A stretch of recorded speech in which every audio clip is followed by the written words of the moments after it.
There we go. Good night, good morning, good afternoon. I welcome to the 306 Trilogy run that will have tonkotsu and Dna423. 423. Who is Dna423? I don't know who that person is. But That's a good question. Who is that guy? but I'm Colors. Well, actually Colors, but known in the donkey community as Colors. And on my side, we have LSWP that's on screen. But apparently we know him from another name. That's right. My name is Working Player. I've done 103 runs in the past. I'm not so good at 101 and 102 to be honest. But I do know that the three games are all crazy to run, a lot of fun to do, and some people at the game are pretty crazy. And one of the craziest guys at the games must be Tonkotsu, arguably one of the best Japanese players out there, and also the best Dutch player, Dna423. Wait, what was his name again? Uh, Dna423. DNS423. Oh, right. Anyway, Uh, this looks like to be a very interesting. This is probably going to be a very interesting race just to see. I'm definitely excited to see how this is going to end. How about you, Kellogg's? What do you think? Who do you think is going to win? I mean, it's gonna be really exciting, and I mean, my bet is on Tonkotsu. That's the safe bet, as always. Like, That sure does seem like a safe bet. I'm gonna go vote for the underdog and vote for DN. You know who? yeah, DNN cause that we did not know who that person is. Like, all the secrecy in the community. What the hell?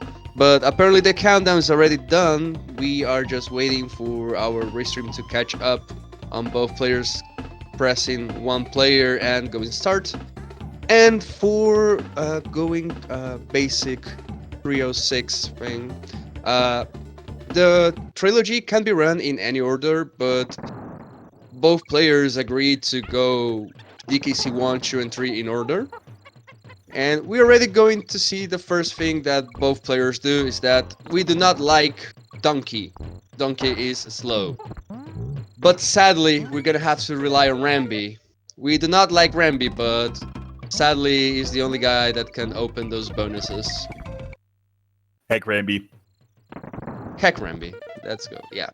So, the fun thing about 101 that you just saw right there, that both players did, is that for 101, you do not actually need to do the bonuses in proper way, as just opening and reaching the bonus is enough to record the percentage. So you're gonna take that into advantage for some levels that we're gonna enter again, but as soon as the bonus is open, we're just gonna leave it the level, as easy as that.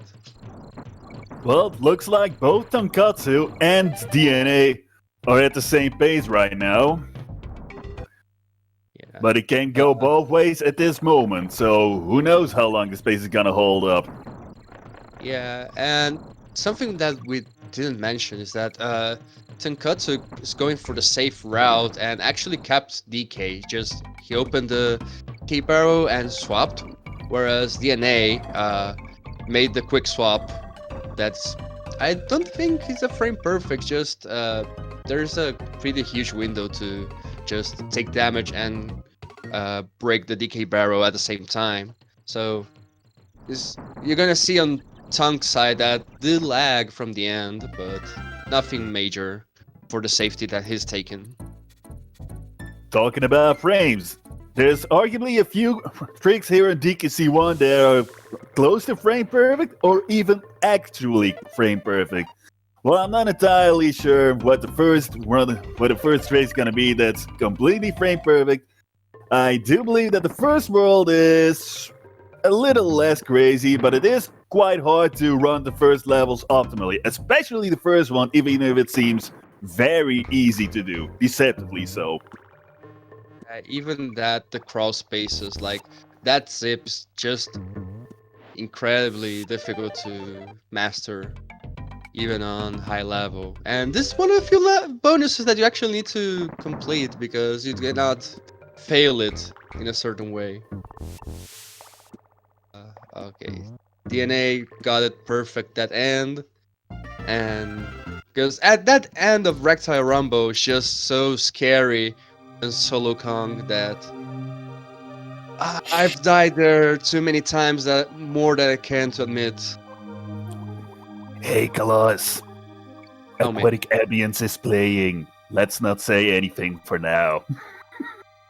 Oh yes, yes. But we do have Tractopus Chase for that. That's a solid 2.5 minutes for just beautiful aquatic ambience. Looks like the Uh, tonkotsu catch up for now with On Guard. yeah, Shout out to Antilles for the Antil Hate the Fish emo, by the way. yeah, that's a good emote. What happened is that the fish has special properties that you can clip through the Croctopus. Sadly, DNA failed the timing, so he lost the fish, and took a while to return to recover it. And this level, I always forget the name 1-5. In all stages, is so fun with the skips, but here is even crazier to some extendos. And actually, that bonus as a kid, I never found it. Yeah, even when I do 101 runs occasionally, I always forget about that first bonus. It's just so easy to forget, you know? Yeah, that barrel is just like is missing. Yeah, they And really managed to make it hard to find all the bonus levels if you don't have outside help if you first play this. Fortunately, oh the yeah, two players right here have know the game by heart by now. oh yeah, So some people who haven't played 101% ever for this game will definitely be astonished to see where some of the bonus levels have been hidden. You would never know some of them if you didn't know before. and nice space from both exiting World One. Uh, the really naughty, easy boss, and now the favorite level from everyone, Winky's Walkway. I have a question coming into this level. Do you like Winky? Yeah, I like him, but I still like Ellie more. But that's for That later. Yeah, that's a jab, but okay, with it, that's for later. But sadly, for purposes of the speed run, grabbing Winky is slow, but we keep him on heart, and we have a level for him.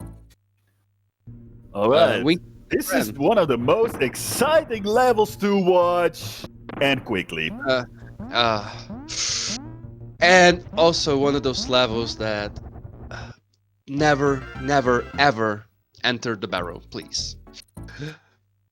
Oh God. That's so hard when you just enter the minecart and you lose like 2 minutes of your life. But Bouncy Bonanza, this is a hard level to master, for sure. Oh, DNA having a little bit of trouble with the matching bonus. He got two of the same tokens instead of one, which is it's a time loss. And Yeah, what's pretty funny for most people who haven't speedrun this game, especially in 101, is you're actually faster if you do fail the bonuses instead of achieving them, unlike the later two games. oh yeah, and both opting not going for the death jump, something that I actually commend, is too risky for a marathon setting. Just going for the jump, killing it, and having to start the level from scratch. And on Stop and Go is it's going to be the first time we gonna see what we mentioned earlier, that you don't need to actually pass the bonus. You just need to find them for the percentage to go up. So they're gonna finish the level with the intended warp, and now they're just gonna try to open the bonus. And here's where frame starts, because for one of the bonuses, you want to start select on frame perfect. So let's see if both runners are gonna get it. Viewers may also be interested to see that there may be several levels where the bonus order isn't necessarily the same as what you usually would encounter if you would complete the game 101 usually. And it looks like both of them managed to get the one frame trick. Yeah, that's amazing. DNA tried to go for a safety route, but I still both got them, so that's nice. And then we got a super jump. For the super jump trick, how's the gist of it? So basically, when you take damage and the Kong that took damage goes flying upwards, if that Kong, the first action after it returns is jumping over an enemy, it goes into a super flying state while you're pressing B. So they took advantage of that and basically reached that donkey only warp faster than grabbing the tire. And after running no major glitches, tire overgap is something that I do not recommend to anyone whatsoever.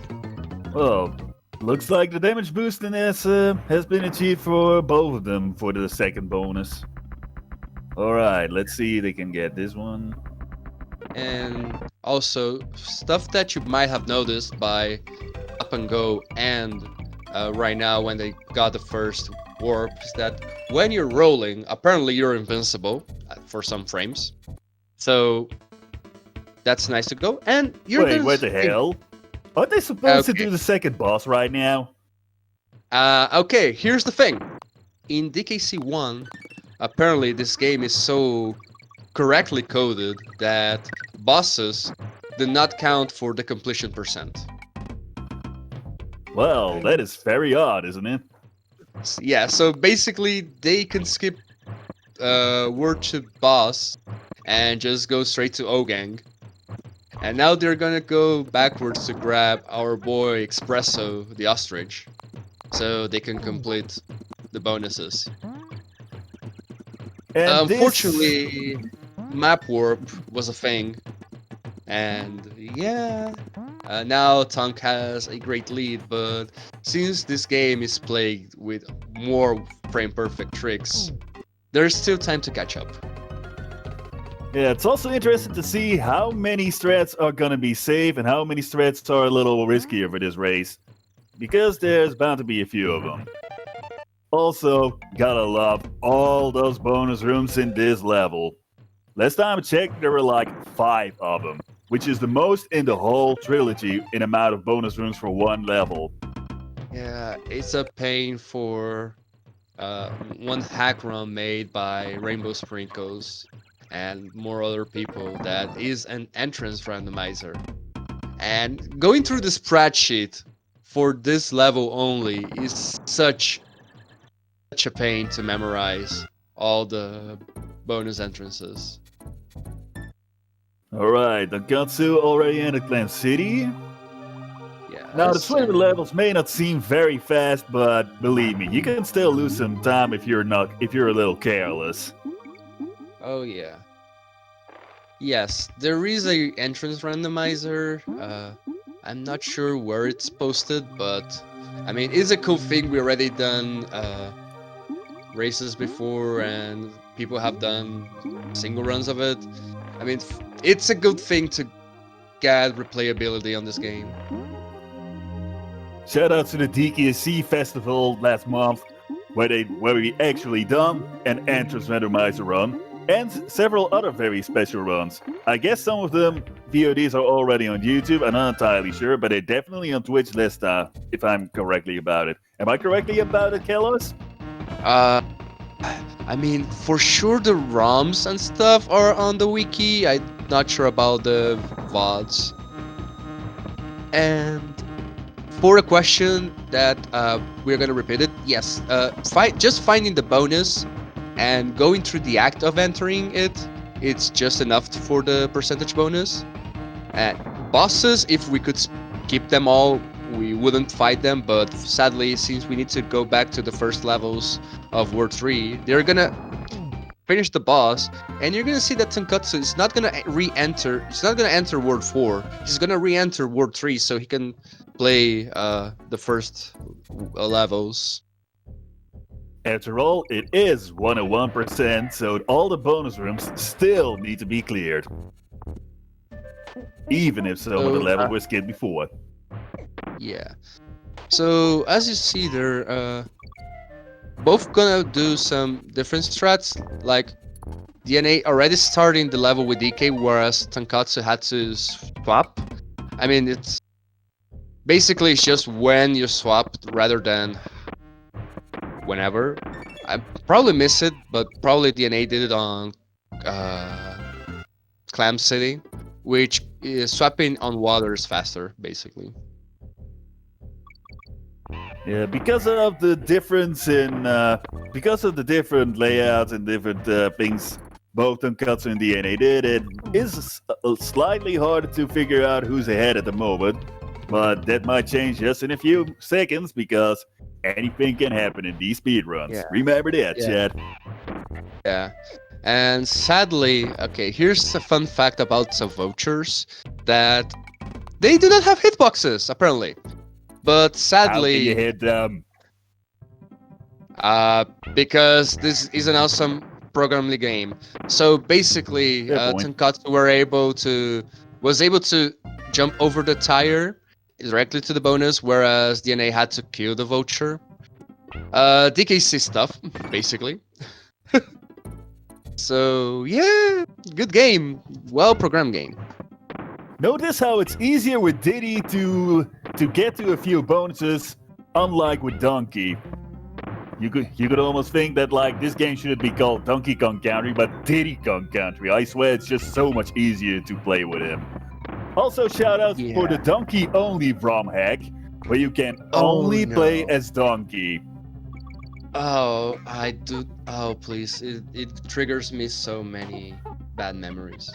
Stop and I go. think that should say it all. Because okay, I'm gonna just say a thing about the donkey only thing. There for the donkey only ROM hack, there is a switch that apparently the same switch that is to allow just donkey on the game is the same switch for the lights on stop and go and blackout basement. So basically, if you use the barrel, it's always on go instead of stop, and blackout basement is just blackout. It's just black basement. Okay, it looks like tonkotsu was able to do a super jump roll. And DNA looks like he did one as well. Okay, so for funsies, this isn't actually a super jump roll.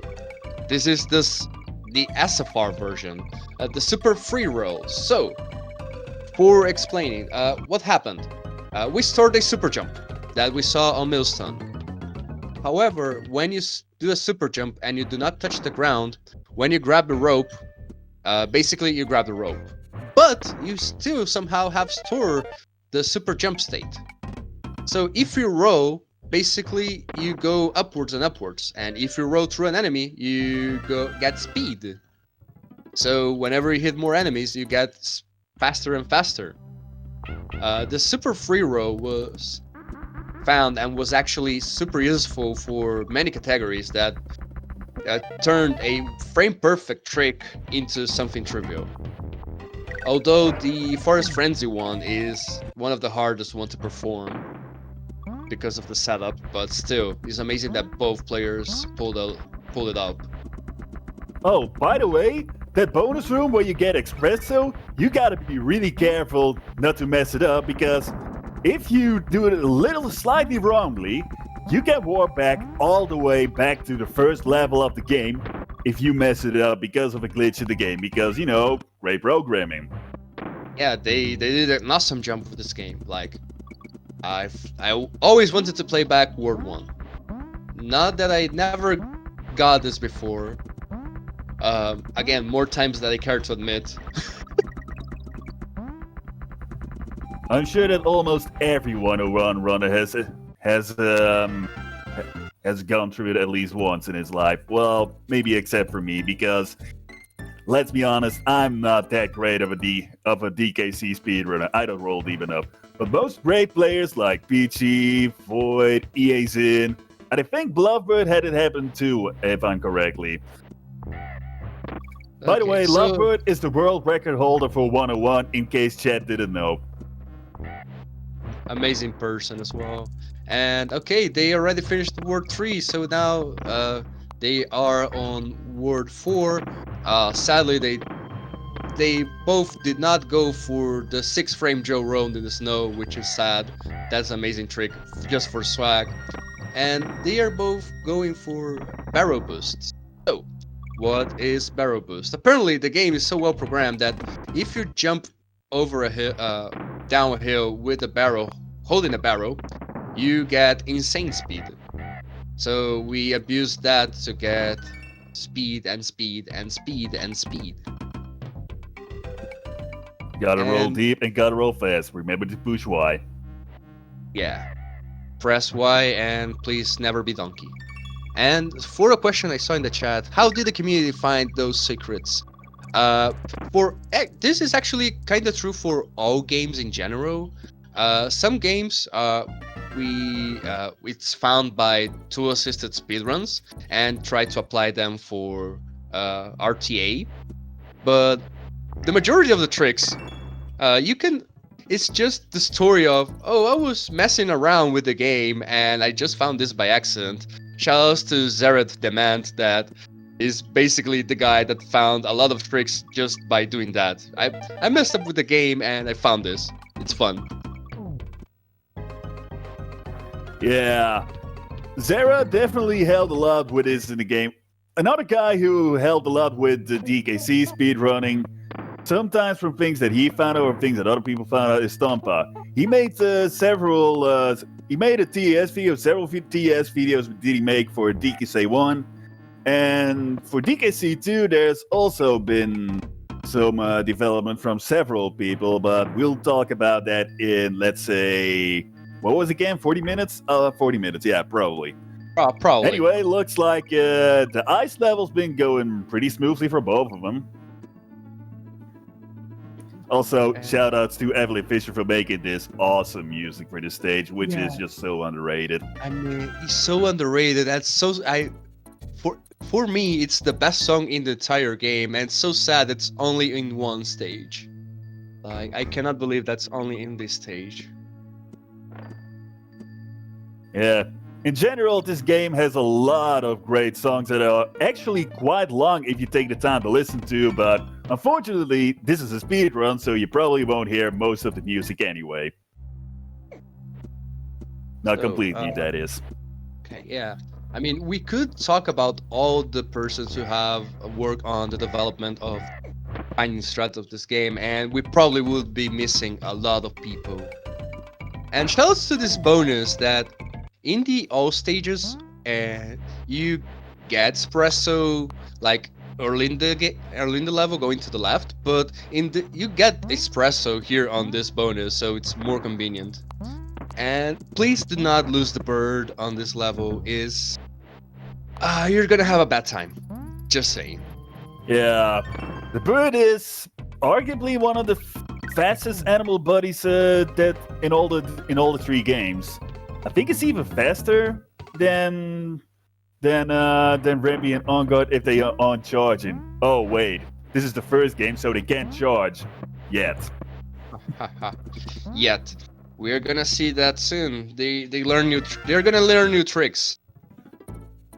All right, here's one of the longest levels in the game. I think it's even the longest for speedruns because you can't wrong warp to the end, unfortunately. Also, shoutouts to the Waterbird percentage TAS video. That's on Nico Nico. Yes. So, okay, let's talk about facts. This is considered the middle, like the midway point of the entire run in both 101 and the all stages, no major glitches and no major skips category, because it's the one that keeps away from the gauntlet. That's all the frames and all the hard stuff. But the fun fact is that the two-assisted speedrun for this level, uh, what you do is you do a glitch called split up glitch to summon Espresso the bird to this level. So you ride this level with Espresso, but the camera gets so glitched out that you cannot see where you're going.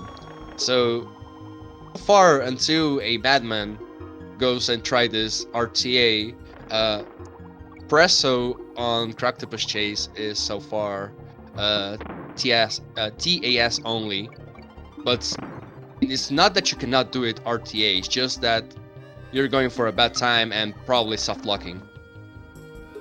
Yeah, softlocks are really, really annoying in all these games. Especially in the first and the third one. It can sometimes happen in the second, but I haven't seen that many softlocks for a 1 or 2 myself. Maybe you did, Kellos? No, fortunately not yet.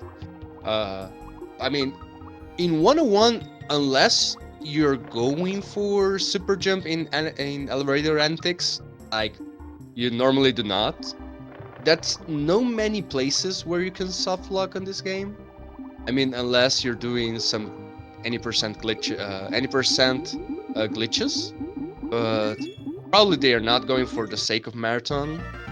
But yes, let's say that soft locking is pretty rare, but you do not want that. So, say hello to our favorite bird, Chat. Yeah. Oh, never mind.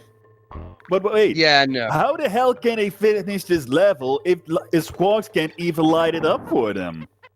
Okay, That's so like impossible. Okay, so here's the thing. This level wants us to use Squawks. That look, he's small, he's cute. So the thing is, he has a flashlight on his feet, I guess.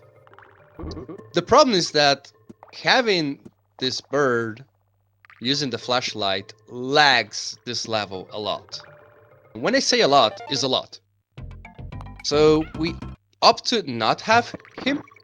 Unfortunately, one of the bonus forces us to grab him, so we take what we take. Alright, Road Bridge Rumble. Another very interesting level to see speedruns of, especially if you can get through the tires very quickly. Yeah, this is a level that's so hard to master, but once you got the gist of it, it's just so fun to practice this level. Like, I have spent a week practicing this level non-stop, and it was so fun to do it and so satisfying when you get all the styros and those extendos. It's so fun. Yeah, chaining all the rolls in this might be a little hard to do, but once you master it, it's just so great to get the flow in. In general, the first game has a lot of moments where there's just so much momentum going on once you keep rolling because of how the enemies are placed and how all the levels are designed. It is an excellent game for speedrunning for reasons like this. This and abusing all the glitches, of course. Hey, look, there's Naughty again. But he's really, really naughty. And shoutouts to Fadlo with that dumb trick. Like, it's so much cool to see on speedrun. And goodbye, Donkey. So sacrificing Donkey there is just, it saves a cycle of the boss. Remember, chat, if you're Donkey, you're dead. Exactly. So on Creme Croc and ODA, exactly. This is a level that's not fun to run whatsoever, because remember when we always say that this is a well-programmed game? I do. Okay, actually might not be ODA, I'm probably getting ahead of time, but bear with me, kids. So, here's the thing. Remember when we say that we have to get the bonuses? So here's the thing. Oh, it wasn't this level. So the developers put a bonus inside another bonus. So you need to actually... Bonusception. Exactly. So actually you need to get one of those correctly. Otherwise, you're not able to get the other one. Which... What in the world? See, guys, this is what I was talking about at the beginning of the run. Like, you will most likely never find some of these bonus levels on your own. Rare really went out of their way with those. Also, it looks like tonkotsu is still in the lead, but there might be a very small chance that DNA might be catching up. Yeah. Because some of the tricks in this world can be a little unforgiving at times. Yeah, especially in the next level. And that... Okay, here's the thing. If you just saw there, Didi went through the fires. The thing is that the hitbox of the fire is just in the middle. And since Didi has a smaller hitbox, he just can go through it. No problem. So... If you guys... No, go ahead. Oh yeah. If you guys have ever played Super Mario Brothers and you've seen speedrunners walk through the piranha plants, and you see that it seems like they can walk to the piranha plants all the times. It's kind of similar like that, but instead of that, we got those barrels with the flames in this game. It looks impossible, but it is because of how the hitboxes are programmed. Exactly. So, and remember when we said that there were still times? So, that's what tonkotsu was trying to do, a jump rope. Here's the fun part. On this level, there are 3 jump rolls that you can do. Them with Donkey. And DNA got it, so DNA is now ahead. Jump rolling with Donkey. Now, that's pretty incredible, not gonna lie. Yeah, so, and tonkotsu got second try. So, what is a jump roll? That's a frame perfect trick that involves pressing Y on the same frame you are supposed to hit an enemy on jumping animation. So, basically you get on a glitched state that you are on the rolling animation, whereas you're just jumping. So basically, you roll infinitely. The thing is that on this... In all stages, you usually do it with Didi in the later levels of the game.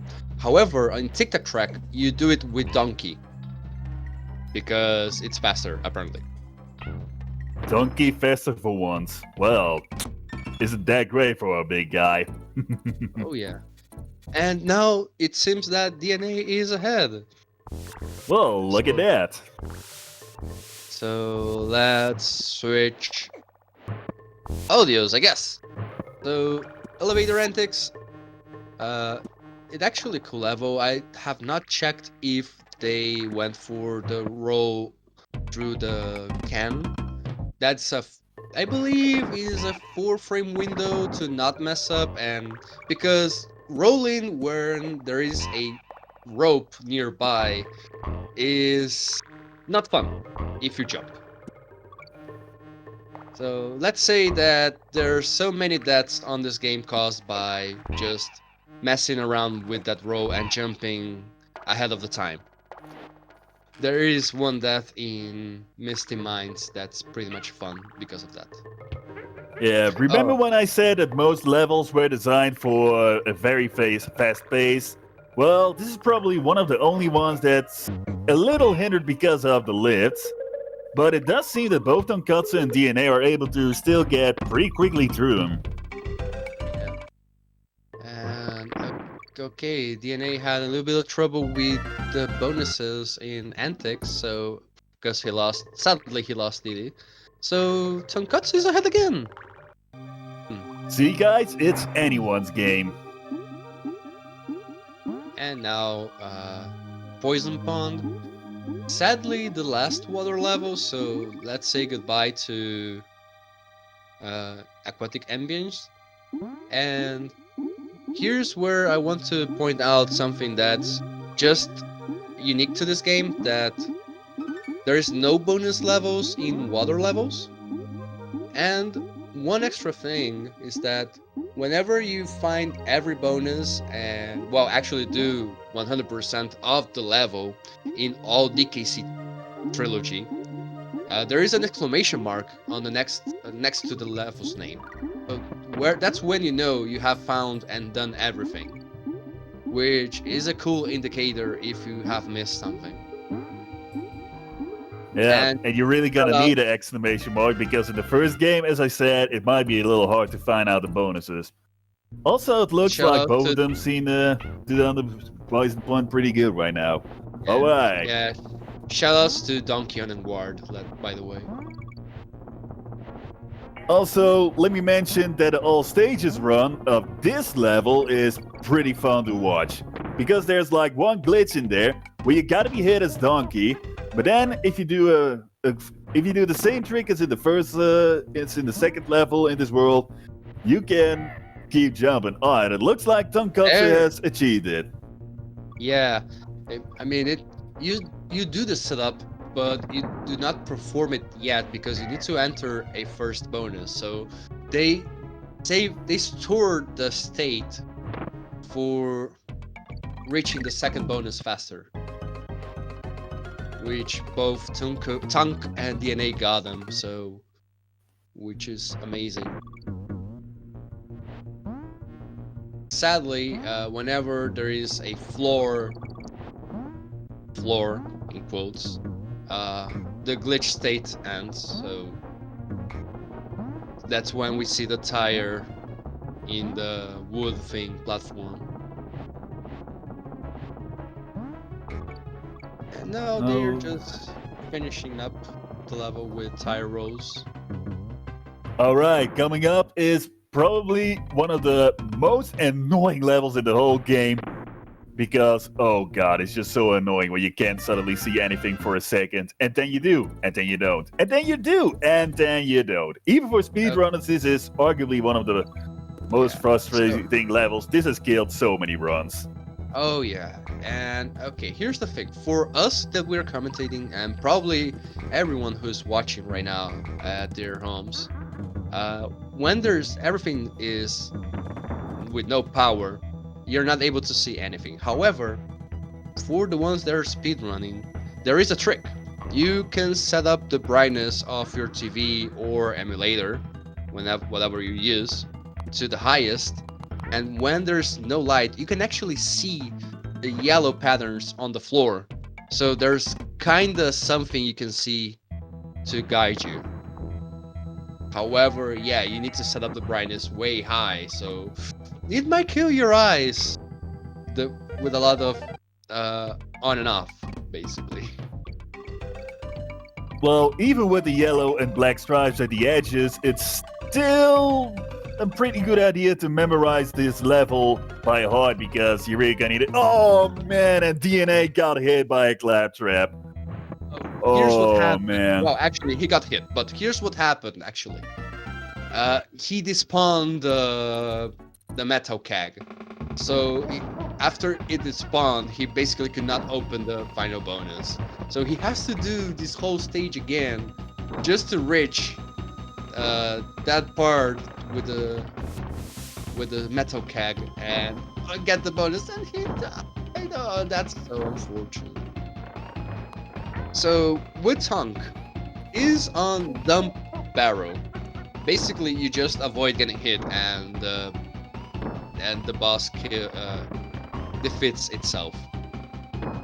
Pretty Yeah, it's straight. interesting to see that Donkey can actually be slightly faster than Diddy at the last phase of the barrel boss. Because some of the enemies, which is probably interesting to say, is some enemies can be killed faster with Donkey than with Diddy, and this is one of the few situations in the whole speedrun where you actually kind of need that ability of DK. Oh yeah. Okay, now. Oh man, tanked up DNA trouble. was able to.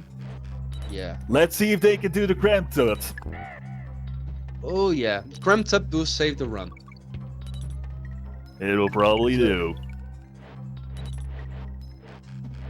DNA is just a little more behind right now, but then again, the run's not over, people. There's still a lot of things that can happen in the last world.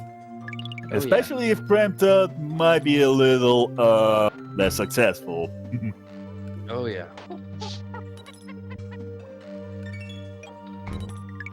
Okay. Ah, So too bad. Tonkotsu yeah. didn't get it. But maybe I can get it at the next. Can you do it? Maybe. Also, DNA got hit as Diddy in the boss fight. Not sure if that's faster, but hey, as long as it works and if it is quickly, right? Yeah. Sadly, Tonk did not get it.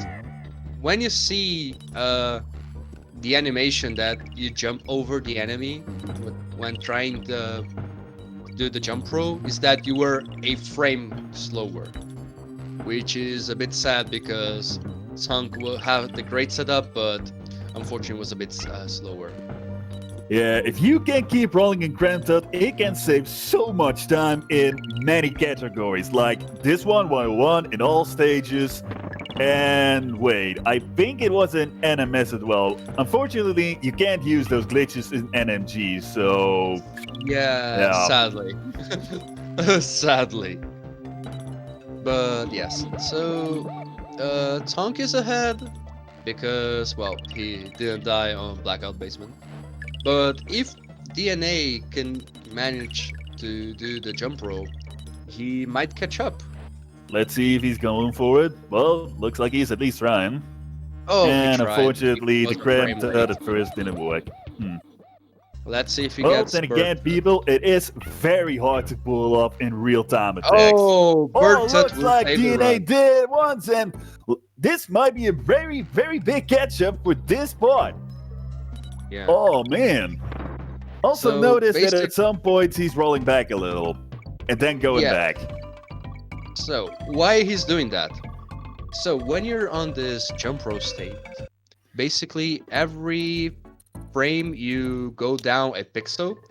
So if you do that wiggle at that part, use those bees that you just saw DNA skipping, you would hit that and basically you would die you would lose the state. So now DNA has catch up a little bit, and sadly Tonk has to rely on Rambi.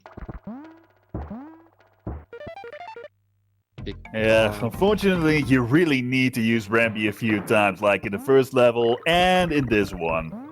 Yeah, so Rambi, for some reason, actually the reason was simple, to see how that thing is big and strong and kind of slow. They added an input delay on Rambi,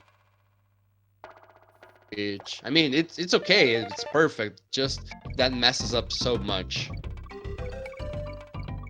Yeah, gotta love it when the game doesn't play like you want it to do, of course.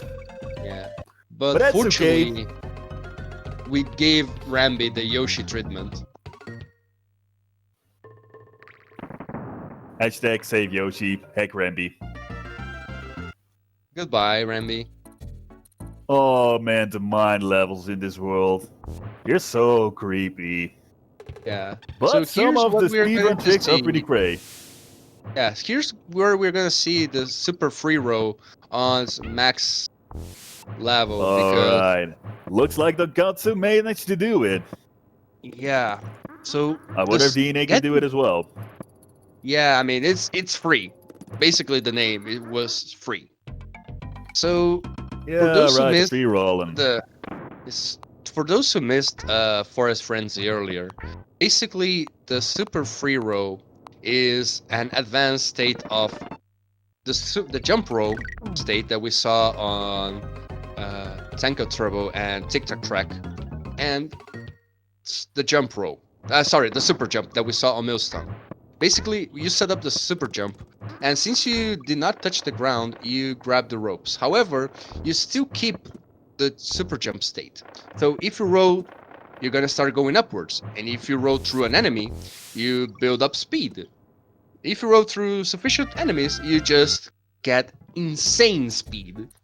So basically, what they need to do is time where to release B so they can stop going downwards. And it looks like And DNA managed to do it as well. yeah, it took a little bit of time to go down, but I mean, better safe than sorry. Yep, especially doing a marathon relay like this one. Oh yeah. Because remember, folks, This race is still going on for quite a while. But Yeah, we're closing. We're closing to the end. We're almost close to the end of this category and this run. So Let's see. Next mine level. And, yeah, well, let me Tonkotsu see is still mine. quite a bit ahead. Yeah. So while Tonkatsu is finishing up these loopy lights, let's just say one thing about versions of the game. So for Donkey Kong Country 1, I'm not sure about 101 specifically, but the versions you want to use to be able to maximize the usage of the super jump row, jump row, super jump, map warp, and whatever other glitches available, you want to use the versions 1.0 and 1.1. Those are the ones that have all the tricks. 1.2, that is the same that's the same Japanese version as well, does not have all those tricks patched up.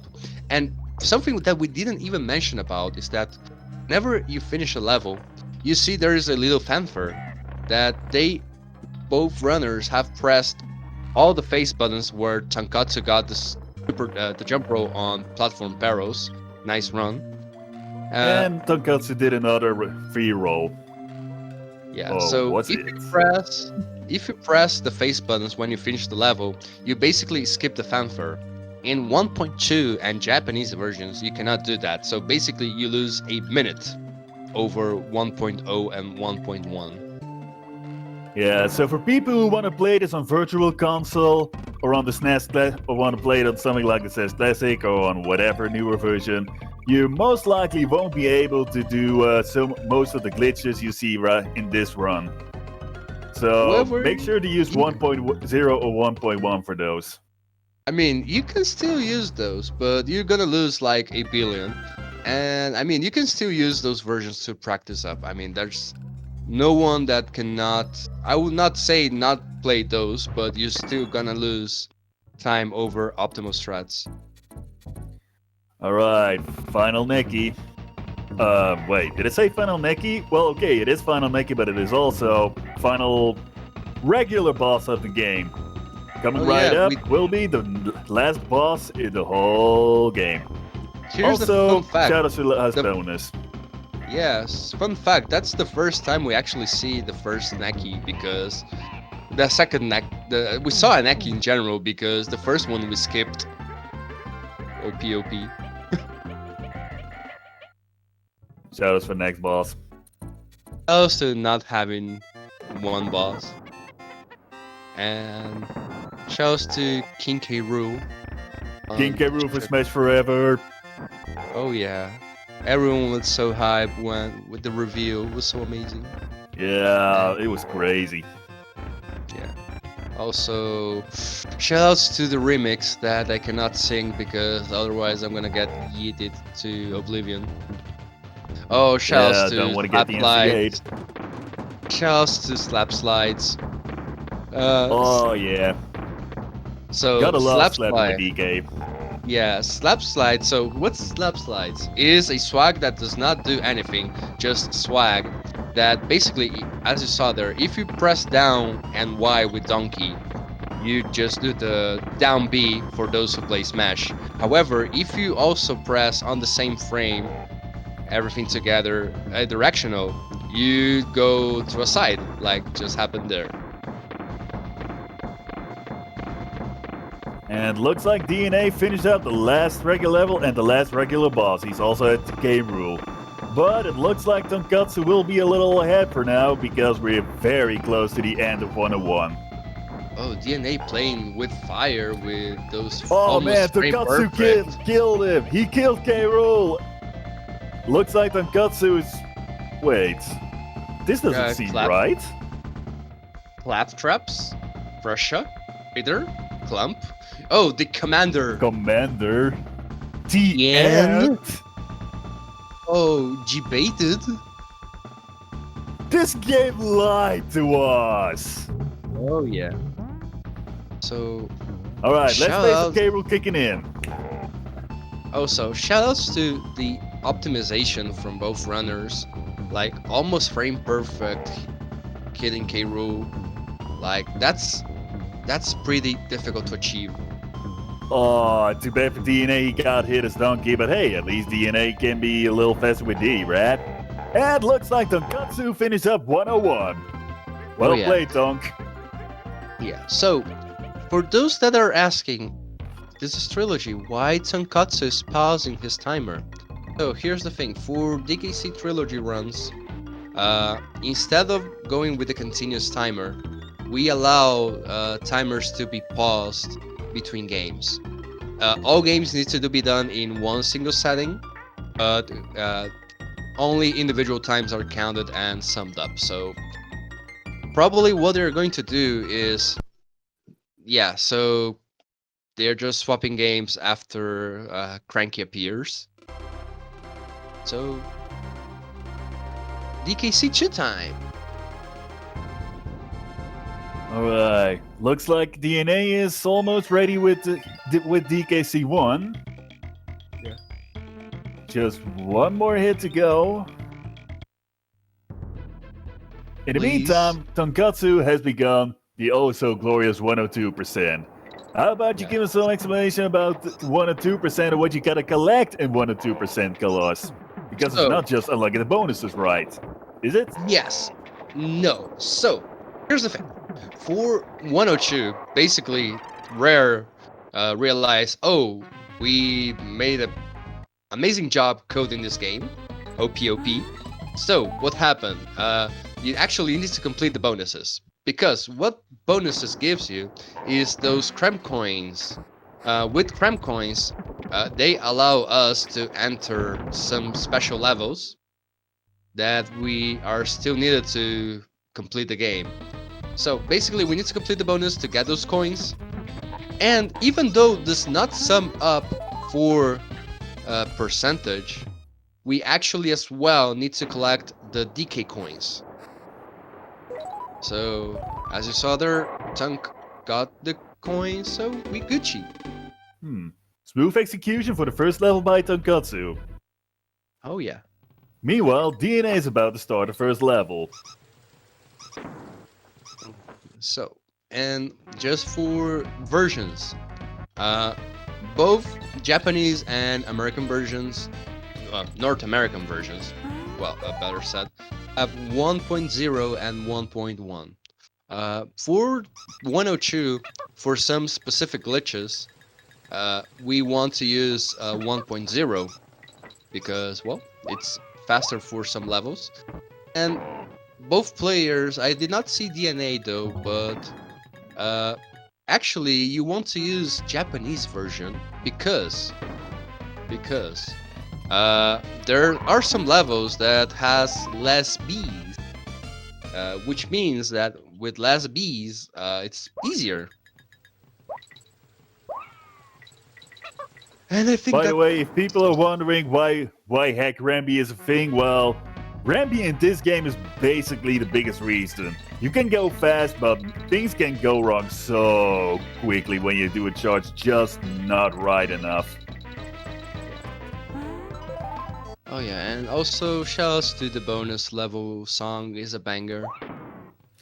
Sure is. David Wise really did a great job with some of the tunes in this game. Oh yeah. Oh. Okay, so Okay. let's see in this level if we see the first. Okay. Oh, lucky game. Let's go. Okay, some of the bonuses we already know where the. Okay, so that level there, and shouts to the big boy. I'll explain that in a bit. Some levels requires you to find where the coin is. So for some,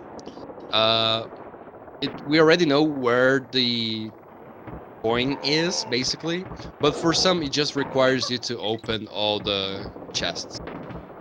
And what is the big boy? The big boy, basically, if you team a throw, jump, and when your Kong returns, you jump back. Basically, it gives you an insane height back, and that's pretty useful for some levels to reach warps. and in this case, reach the DK coin faster. Also, in case you guys haven't seen it, you might have noticed that a lot of cram coins are picked up a little differently. Instead of picking up the cram coin as usually, it looks like the cram coin is frozen in frame when you pick it up. This is because of a specific glitch, maybe not frame period, but it is pretty close to do. It does save a little time to do. It's kind of similar with how you can beat some of the level targets, where you gotta switch up really quickly with either Diddy or Dixie, so you don't have to hit the level exit the regular way, so you can save a little time. And yeah, considering there's quite a few stages in this game, you can save quite some time in a full speedrun like that. So, shoutouts to Eduardo Fish that on this level, on this game, apparently thought that he was too OP on the previous game, so he took a slack for this game. We will blame him a At least lot. you can charge him. Yeah. So for something that Madmark posted on the chat that's actually correct, we forgot to mention that you actually need to visit every single family member Kong at least once. That actually gives a percentage up. Like we forgot to mention.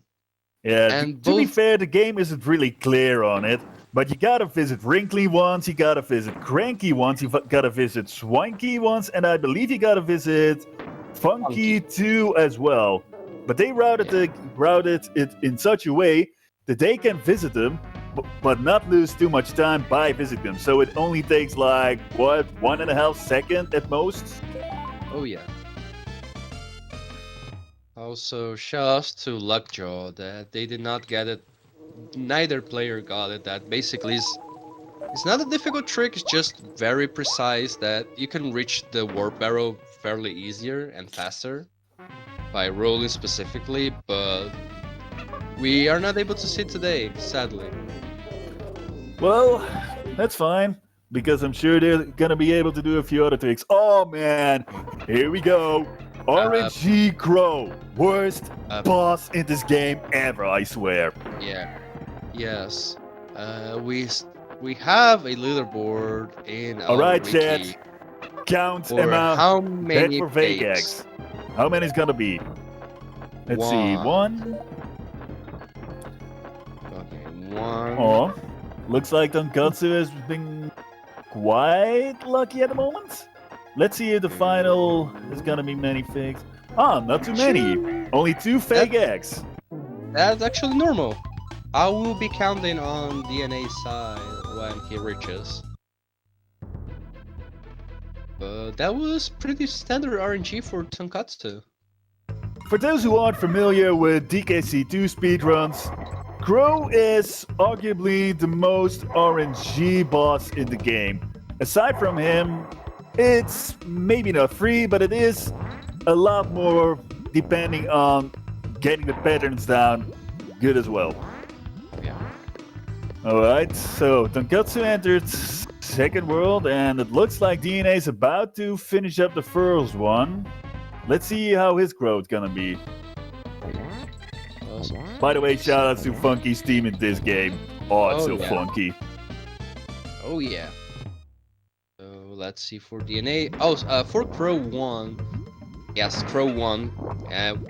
That's a kind of spoiler, sorry about that. The first 2 eggs are guaranteed to be real, but then the later 2 is just, you do not know. So 1 fake for DNA, 1 fake so far. Let's see. Just give me the same pattern as tonkotsu had. Yeah. Oh man, 3. DNA got 1 more 3. fake egg. Oh Yeah, I mean, man. it's still regular RNG. So It's not the worst. We're still good. Yeah, it's Not the worst, but thing it in the world. is a little annoying maybe. Yeah. So, No, Squitter. Looks like there's been another Yoshi drop. oh yeah. So since we are on it, let's explain about how the type of bonuses this game has. It has find the coin, it has kill the enemies, and collect all the stars. And I'd probably be missing one, but basically it's just those. And shoutouts to death trolls that hid the DK coin in a bonus. The only DK coin in a bonus. They just couldn't leave it at rare, couldn't they?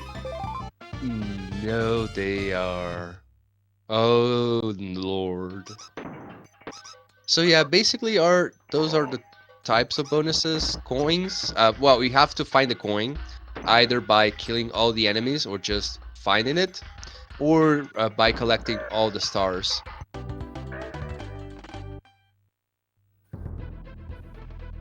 All Oh, right. DNA having a little bit of trouble with the bonus. Also, shoutouts to the big boy. That's so. It's a fairly easy trick to do, but so cool to watch in watching it run. Team throwing is so OP in this game.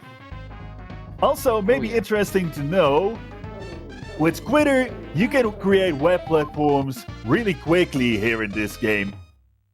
It's like instantaneous when you push both L and Oh, yeah. R buttons at the same time. And it can be really helpful at times. Oh yeah. Let's see. The bonus. Well, Oh yeah. looks like Tonkotsu is still slightly ahead. And DNA got also got to hit a DK token. For those who are just in, they are both playing in Japanese 1.0. It doesn't matter actually if you play on Japanese or North American version, but it has to be specifically 1.0 for some specific glitches that you perform. So they are now on the first. Tonkotsu is on the first Lost World level. I don't remember the name of this in. I English think right it now. was Jungle Hijinks, but it was spelled a little differently. Jungo Jenkins, or something like that. So Yeah. basically, we have these huge tires, and here's the fun fact about the bonuses on these Lost World levels. They do not give you crime coins because actually, crime coins we use them to bribe Clubba to let us access, but they reward us with a DK coin. Alright, looks like the first lost level run is going pretty smoothly for Tonkotsu so far. Let's see if they can manage to do the fast screen warp glitch. Oh yeah, here's one of the tricks. Basically, what happened is that we set up a camera glitch thing that basically just made us go faster, go vroom, yoom, through the level. Just basically it's a camera glitch. We're gonna see it later on in the run, and it will be better explained. Trust me. Well, I'll try, but we can't promise anything for now because let's see if the Guns are still gonna be in the lead. They're now in Lava Lagoon, which might seem a little slow, but it's still possible to gain some time if you time it just correctly.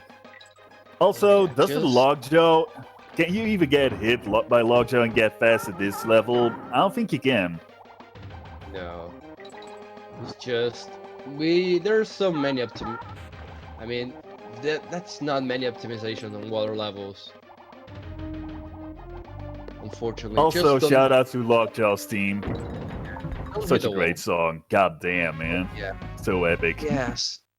Indeed. Like, World 2 has so many bangers, like Lockjaw Saga, Hot Hat Habab, Mining Mankly. Gotta be like top.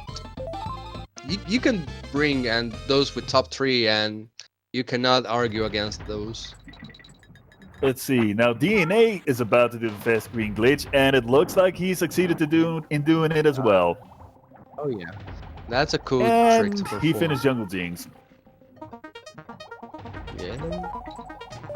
Another secret passage that I really love in the game. Oh yeah. And let's see. Oh man. Coming up next is probably one of the hardest tricks to pull off, in my opinion. Tonkotsu is about to get rampy, but let's see if he's gonna do something very, very risky with it. Here's why heck rampy. And he's going for it. Yes. Is he gonna do another jump? And he is! Okay. We got the first part of it. Great execution on Tonkotsu's part. But we still have a second part, which is not fun. Let's see if they can get Let's see if they can get the fast second bonus. And Here's a cool glitch. Basically, what they're going to do now is just moving the signpost so we can actually keep using Rambi for the second part of the level. This is so fun. That was found fairly recently, like last year or late 2018. That basically allows us to keep using Rambi. That sadly is still faster than going normally. So, for a basic and like interesting way to explain this, what happened is that with the Beetle we created an invisible object. As you saw, that Dixie was holding nothing. What happens with that invisible object is that basically the game does not know what to do with it, so basically it gives information of another thing. So when we dropped that invisible object on the place that was dropped, basically moved the signpost of no more animal body allowed to where we were, but Rambi was already ahead of it, so basically we were able to keep using Rambi. That same principle is used in any percent to create what we call the rung warps. Just here we use it for a fairly different way.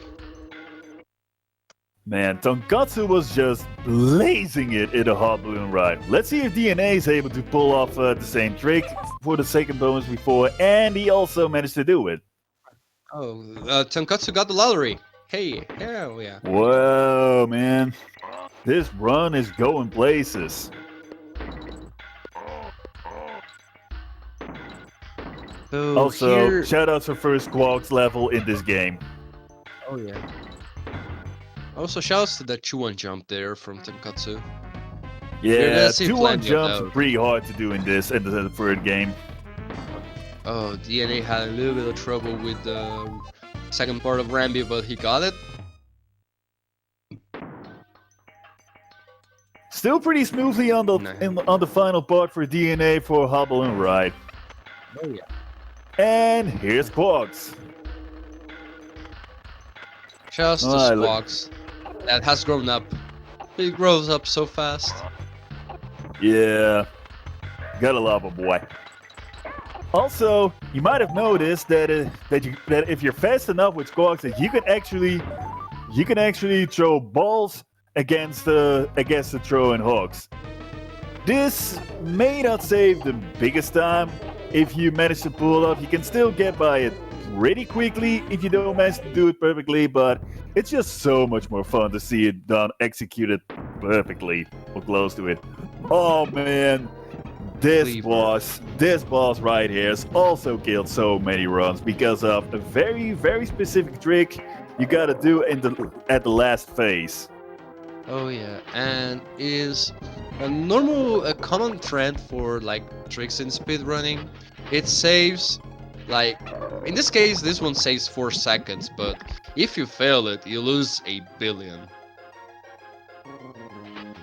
Alright, Tonkotsu was able to pull off the long Dixie jump pretty quickly.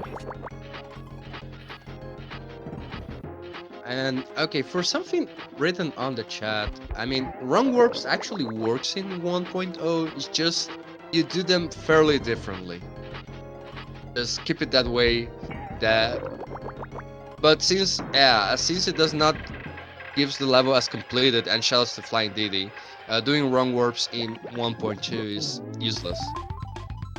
Looks like Tonkotsu finished up World 2 and is about to enter Grand Prix. By the way, yeah. Gram Key is World 3. Oh yeah. And okay, for something that you might have noticed that we usually use Diddy for most of the levels except bosses. And here's the thing.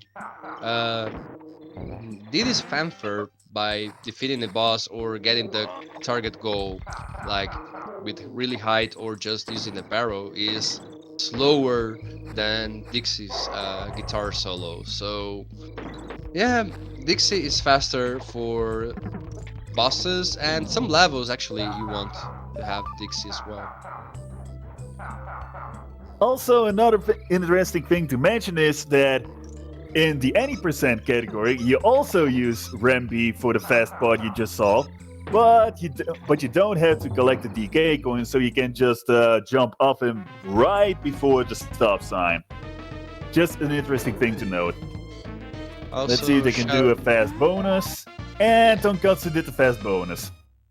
shouts to the rerun chat being as well the same chat from the live chat.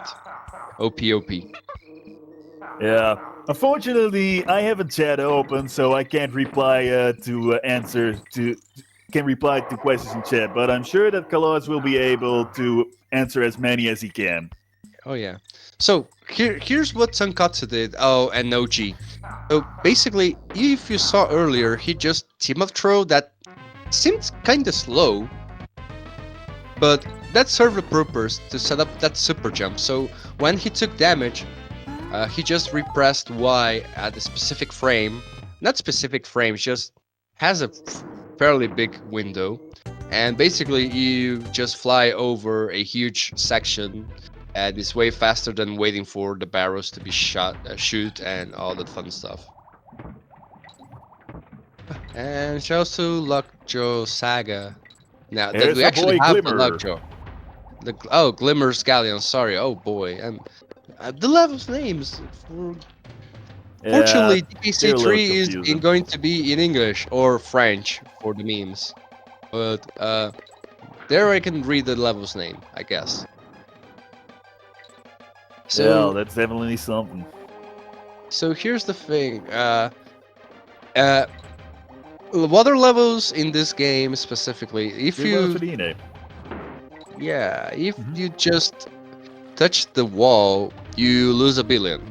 So we're trying to we minimize that as much as we can. But however, every time we swap left and right, we have this blinding light facing us. On the Virtual Console version, that is 1.1, that got a bit nerfed, but still, it blinds a lot. Yeah, remember the Squawk Slide in the first game? Well, basically, Glimmer Slide, you can say exactly the same thing about it, except that it's in the second game, and except that it's also in a water stage. Because you gotta love both water stages and limited visibility at the same level. Am I right? Oh yeah. Also, shoutouts for which time is now in Eastern times? Like 3 a.m., 4 a.m.? I don't know. At least for the runners, it's not like cemetery uh, dead zone time because fun fact, Tonkatsu is from Japan, so basically it's like afternoon there, and DNA is from Europe, so it's like probably early morning. They are not dealing with uh, being asleep. Yeah, it's pretty crazy to think it's like early morning for me and DNA and the other people in here in Western Europe. Well, for guys like you, it's just like very, very late at the night. And maybe for a lot of viewers in chat too. Maybe chat can confirm. Yeah, chat is confirming like 3 a.m. Eastern, almost 5 a.m. here. Fun time zones. Oh So man, coming up, one of my favorite speedrun levels in this game. You can get a pretty good pace going on if you do it well, but unfortunately in 1 and 2, it is a little slow at first because you gotta pick out the DK coin. oh yeah, but still a fun level that sadly in any percent got killed by a wrong warp. But fortunately, we are able to see it full glory here. Yeah, shoutouts also for a lot of wrong warps that have been found out. Actually, quite recent years, actually. There's been several wrong warps in this level, and in some of the later levels that haven't been found until in the past 2 or so years. Oh yeah.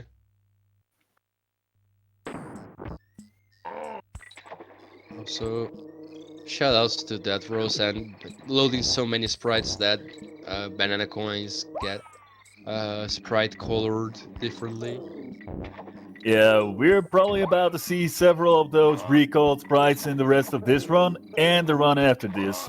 Because Oh both yeah. DKC2 and DKC3, they're a little better programmed than the first game, but it's still really fun to glitch it all up.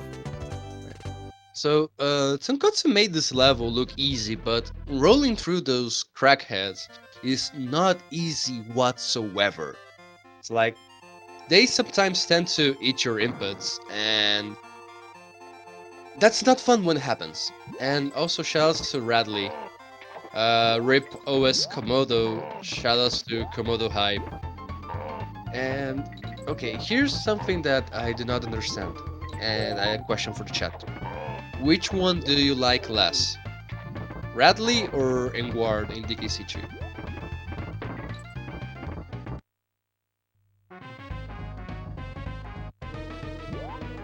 Also, it may seem very easy, but trust me, if you mess up in Rattle Battle, you can lose quite some time, especially at some of the specific jumps, and really, definitely at the very last jump, which you have a very, very small window to do it as efficiently as you could.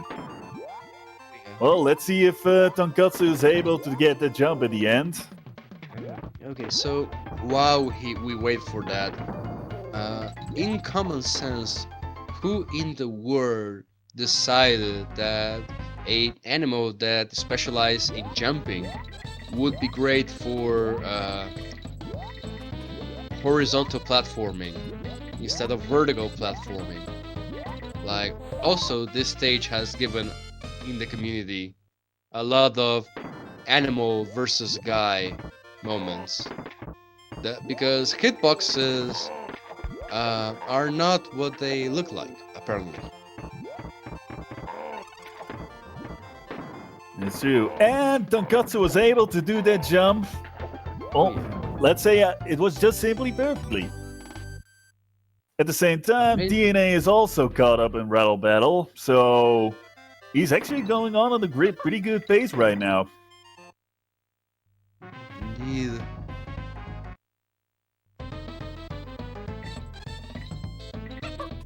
Yo, Anankos, I see you on the chat.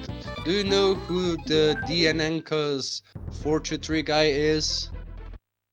I have not met that person yet.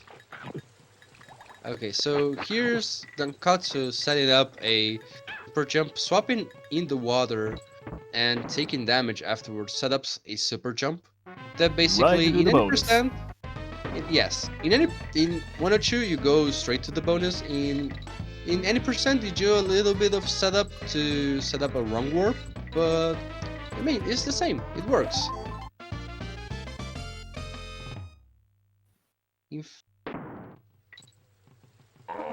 And also, Again, Chad, this looks much easier than you're probably gonna be able to pull off. oh yeah. And here it's set up again because not only super jump allows you to super jump, duh, but also for this level specifically, it stops the water for going up, which is a great. Also, DNA did the jump at the end there, the Rattle Battle. Good going, DNA. Pog. I don't know, Anankos. I don't know. I do not know who Tonkatsu is. I only know tonkotsu. But my pronunciation might be off, so. Mine as well. Also, shouts to Invincibility Barrel to grab the DK coin. Because Rare was like, you know, DKC1 isn't really as much like Mario as we wanted. How about we use the star mechanic, but instead of a star, we're gonna use a barrel for invincibility, because, yeah, that's what we all wanted to see, right? Yeah. Also, shouts to this level that tonkotsu is right now. It has you want to go fast, but not so fast because There's it a can lot go, of places where you can be hit all of a sudden. and And not the only pacing can be really, that. really quickly. Yeah, not only that, sometimes you just die because the camera goes too fast. Or the camera cannot catch up you being so fast. Let's hope it doesn't happen, but it can happen. And looks like Tonkotsu is able to do Black Guy's battle on a pretty good pace. I was about to say perfectly, but maybe that's a little too early to say. Let's see. Yeah, let's say that I did a commentator curse, but not doing commentator curse. Okay. Okay, so far so good, while DNA is going through the final bonus of Slime Climb. Okay, Tonkotsu did it fine. So that guarantees that sadly DNA is gonna get yeeted by the 1.0 camera. Which is a shame. One of the And best tracks ever coming up. And did you know, also guys? one of the most annoying levels. Yeah. Yes? Did you know that there is a HD remix about this? Oh my god, there is. I had to do that. No, please. I do not want to see that link ever again. Well, if you say so. So, okay, that was a thing that there was an HD remix about this song, and that got posted like every day on the Donkey Kong Country Discord server, like every single day, and got to a point that was annoying. But I mean, we had to go roll through that. We gotta roll with Also, memes. hot take. This is not my personal favorite song in the game. That's coming up a little later. Mine either. In fact, mine has already gone by. Mine in Melancholy. Yeah, that one's got a pretty good groove to it. Oh, Tonkatsu got hit by the clamp bomb. Would have been great if he could have got clipped him there.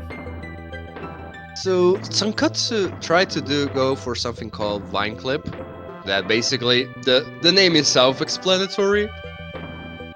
But yeah, so what we read in the chat, Tonkotsu just had to go through the amazing maze of shame. But I guess we got to hear a little bit more about Sticker Brush Symphony, or whatever the correct spelling of that is. Good for Also, you, Chet. shoutouts to if you are with squawks, actually, you do not need you do not need to not touch the bottom vines.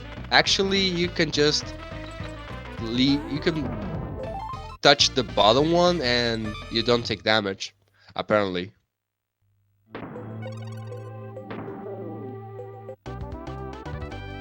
So, shoutouts to a well-programmed game. Sure is. And Also- here's... Hey, I think I've seen that guy before. No, But wait, no. wasn't he green? Yes, the green one's the one that we bribe. This one just wants to mess with us and is an auto-scroller boss. There are some things you can do to faster it up, like what Tonkotsu is doing and DNA will do as well. Shouts to DNA again in Vine Clip. That is, if you count Dixie's breathtaking while she's holding the barrel, you can actually hit the Clubba or Crusher, I don't remember the actual name of the boss, while he's falling down instead of waiting him to fall down and throw the barrel. It saves about, I don't remember the exact amount of seconds, but if you fail it, you just risk losing a full cycle. Well, that was smooth execution on DNA's part before the final bonus in the Bramble level.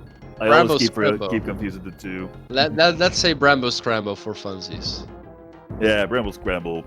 That's fun.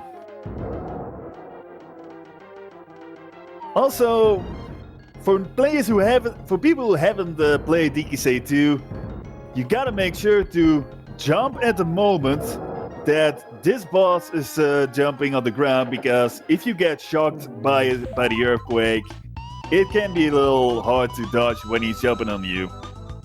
Oh yeah. And shows to Dixie with the guitar solo. And shoutouts to this level. This level is so much fun to play. I hope chat isn't hungry, because the honey sure is looking pretty great, huh? Oh, don't tell me. I'm about to get hungry soon. And we still have a lot to watch.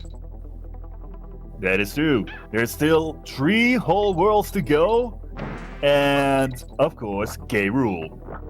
Oh yeah. Oh, wait, did I spoil something? Yeah, right.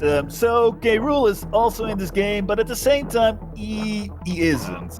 But we'll get to that later. Oh yeah.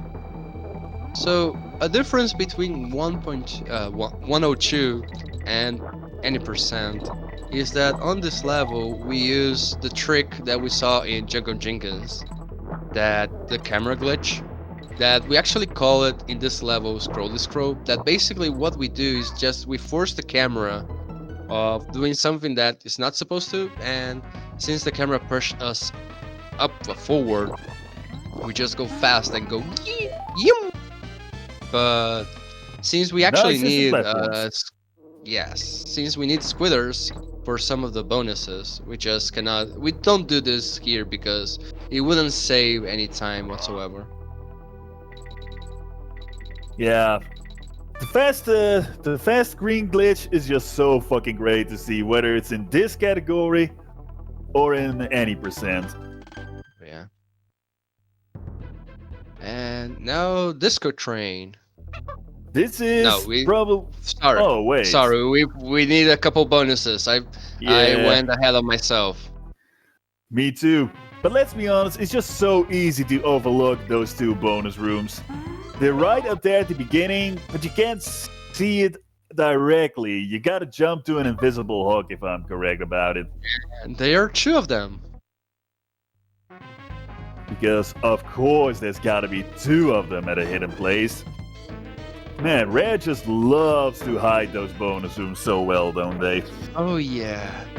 And these are the type of bonus that you need to break the thing on every enemy. Okay, now we're gonna go with Disco Train.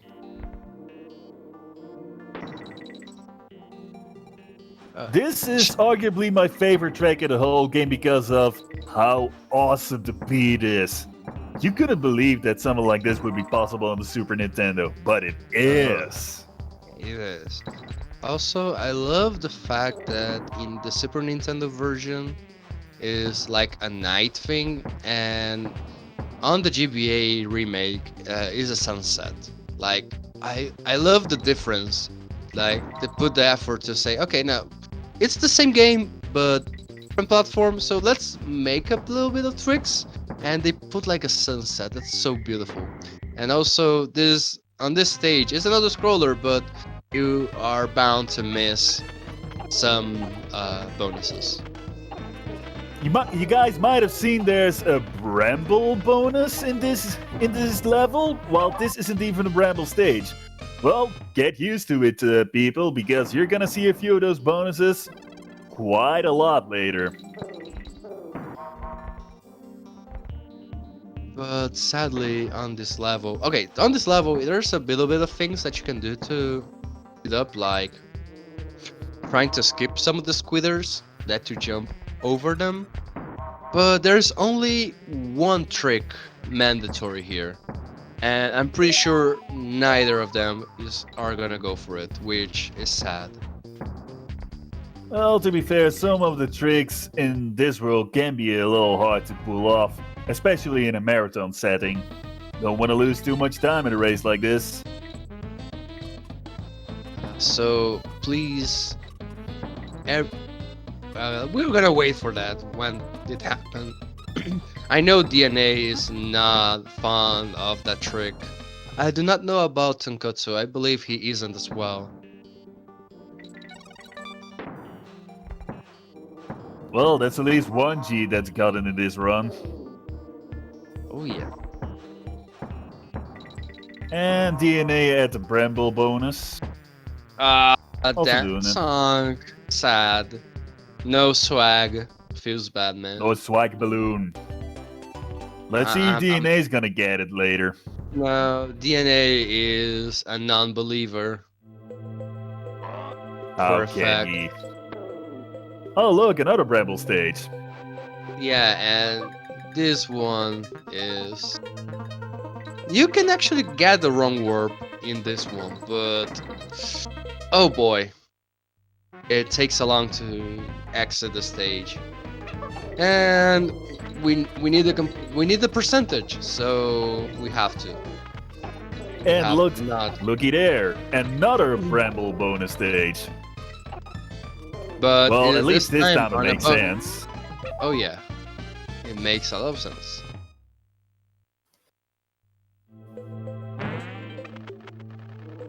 Some more squawk section. Yeah. You could go really fast with squawks, but it can also be really risky if you aren't used to controlling him in the game. Especially it can be in some weird. of the later segments. There, that tonkotsu went through the cannonball. That was pretty risky. Okay, that damage boost that tonkotsu did was intentional, because if you take damage on the same frame that you're going over a animal body signpost, you actually keep the animal body.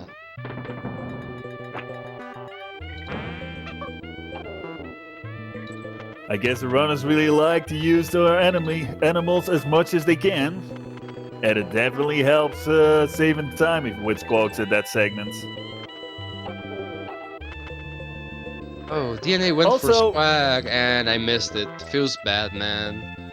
Yeah, Oh, missed it too. he did it. He did it for me. Oh, I'm sad now. I missed that. Now gonna have to watch the rerun afterwards. Yeah, sorry DNA, there's just so much going on in a run like this. And there's just so much stuff to explain. Like you guys might have noticed that the runners are hitting the yellow zingers but not the red ones. And the reason is you can't kill the red zingers. They're like invincible. And Just so you guys know. and tonkotsu now on a level that bonus is actually, I did not know it was there. I mean, I know because I watch runs, but I did not know at some point in my life. And also, two things: press left and don't rechat. Go fast in Rickety Race, because going fast is even more fun in speedruns for this. It might not seem very differently from a casual Rickety Race, but you can still try to be a little risky with hitting all the... How are those guys called again? Anyway, just gotta hit him I up. do not know the name. Yeah, and you actually need to hit specific one, because that's the one that awards us with the DK coin. Yeah, you really gotta make sure to hit the guy you hit last, but who makes you first. This sounds a little more confusing than it needs to be. Yeah. Also, there's an useless glitch that you can do in this stage, that if you have to be slow for that. If you pass over the last guy after it announces the place you got, you can get a pretty fun color glitch. But it's not used for speedrun whatsoever, because you have to go slow and we want to go fast. Remember Blackout Basement in the first game? Well, Mudhole March is arguably one of the harder speed games. Maybe not the, but it's probably one of the hardest levels to run, because you can kill the run so easily if you just miss the jump or just miss the specific team throw. Indeed. Also Gotta love those Cat o' Nine Tails enemies who Yeah. actually make cat noises in the Game Boy Advance version. Nice. No joke. Also, shoutouts to throwing girlfriend in the game. Just do not do that in real life because, well, don't throw your girlfriend, please. I'm gonna keep that way. Also, don't throw away your controller. It might be a little expensive to repair it if needed. Oh, yes.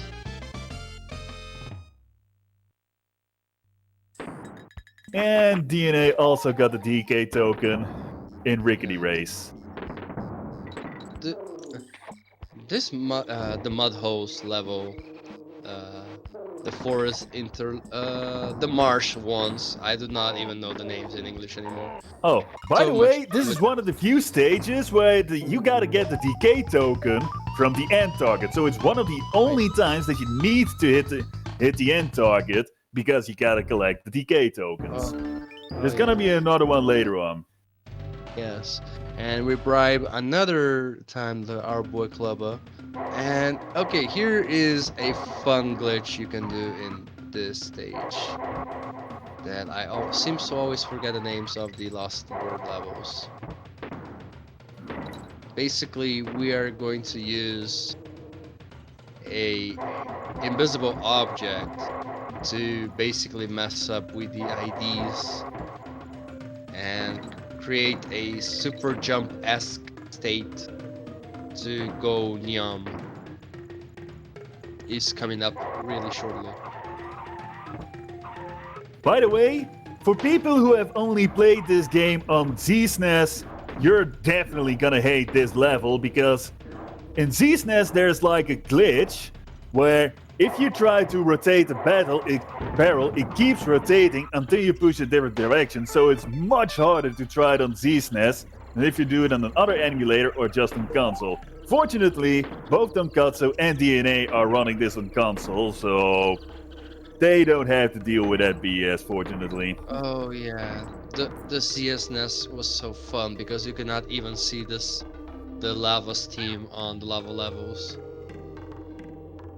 which I was not able to even complete DKC2 as a kid because tonkotsu now. Oh man, one of the clubbers hit him. Well, let's see if DNA's got an opportunity to catch up. So tonkotsu now has to hit again that trick. That's not even difficult. It's just A little time consuming if you need to do it again. yeah. But hey, at least we get to see more screen glitching, and screen glitching is fun.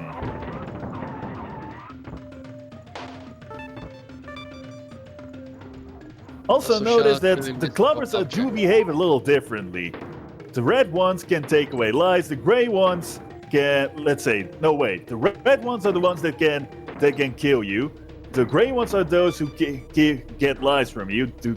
The yellow ones take bananas away from you, and the green ones, well, let's say they just push you. Yeah.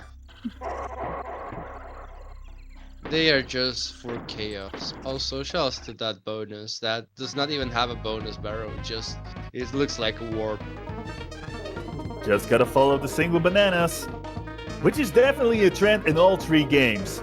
If you aren't sure where to go or to find a bonus room, make sure to look for single bananas. Those are usually a hint to where you gotta where you gotta jump or gotta shoot. Unlike bunch of bananas, those are usually a little trickier to get for casuals at least. I'm sure tonkotsu and DNA wouldn't have any trouble with it. But despite tonkotsu's death, he's still ahead at the moment. Yeah, and he was able to hit that big boy that saves a lot on this level. Like, not even kidding. Navigating on that level as intended is a pain. I didn't even bother. When I was trying to play the game casually, I just learned how to do it with with the team up throw and did it. I didn't even care. Also, there's gonna be another Hack Ramby segment. Yeah, but sadly we are going to be Rambi, so there's no Yoshi treatment there. In this moment, you're literally Rambi. Also, shoutouts to that wall jump. Like Nice it is a DK coin grab. yeah.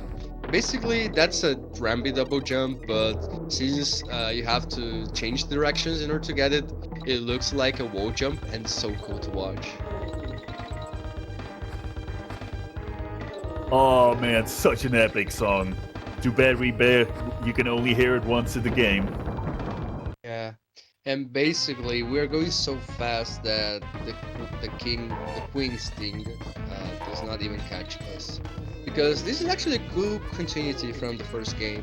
On the first game, we defeated the king zing, and on the second game, we defeat the queen.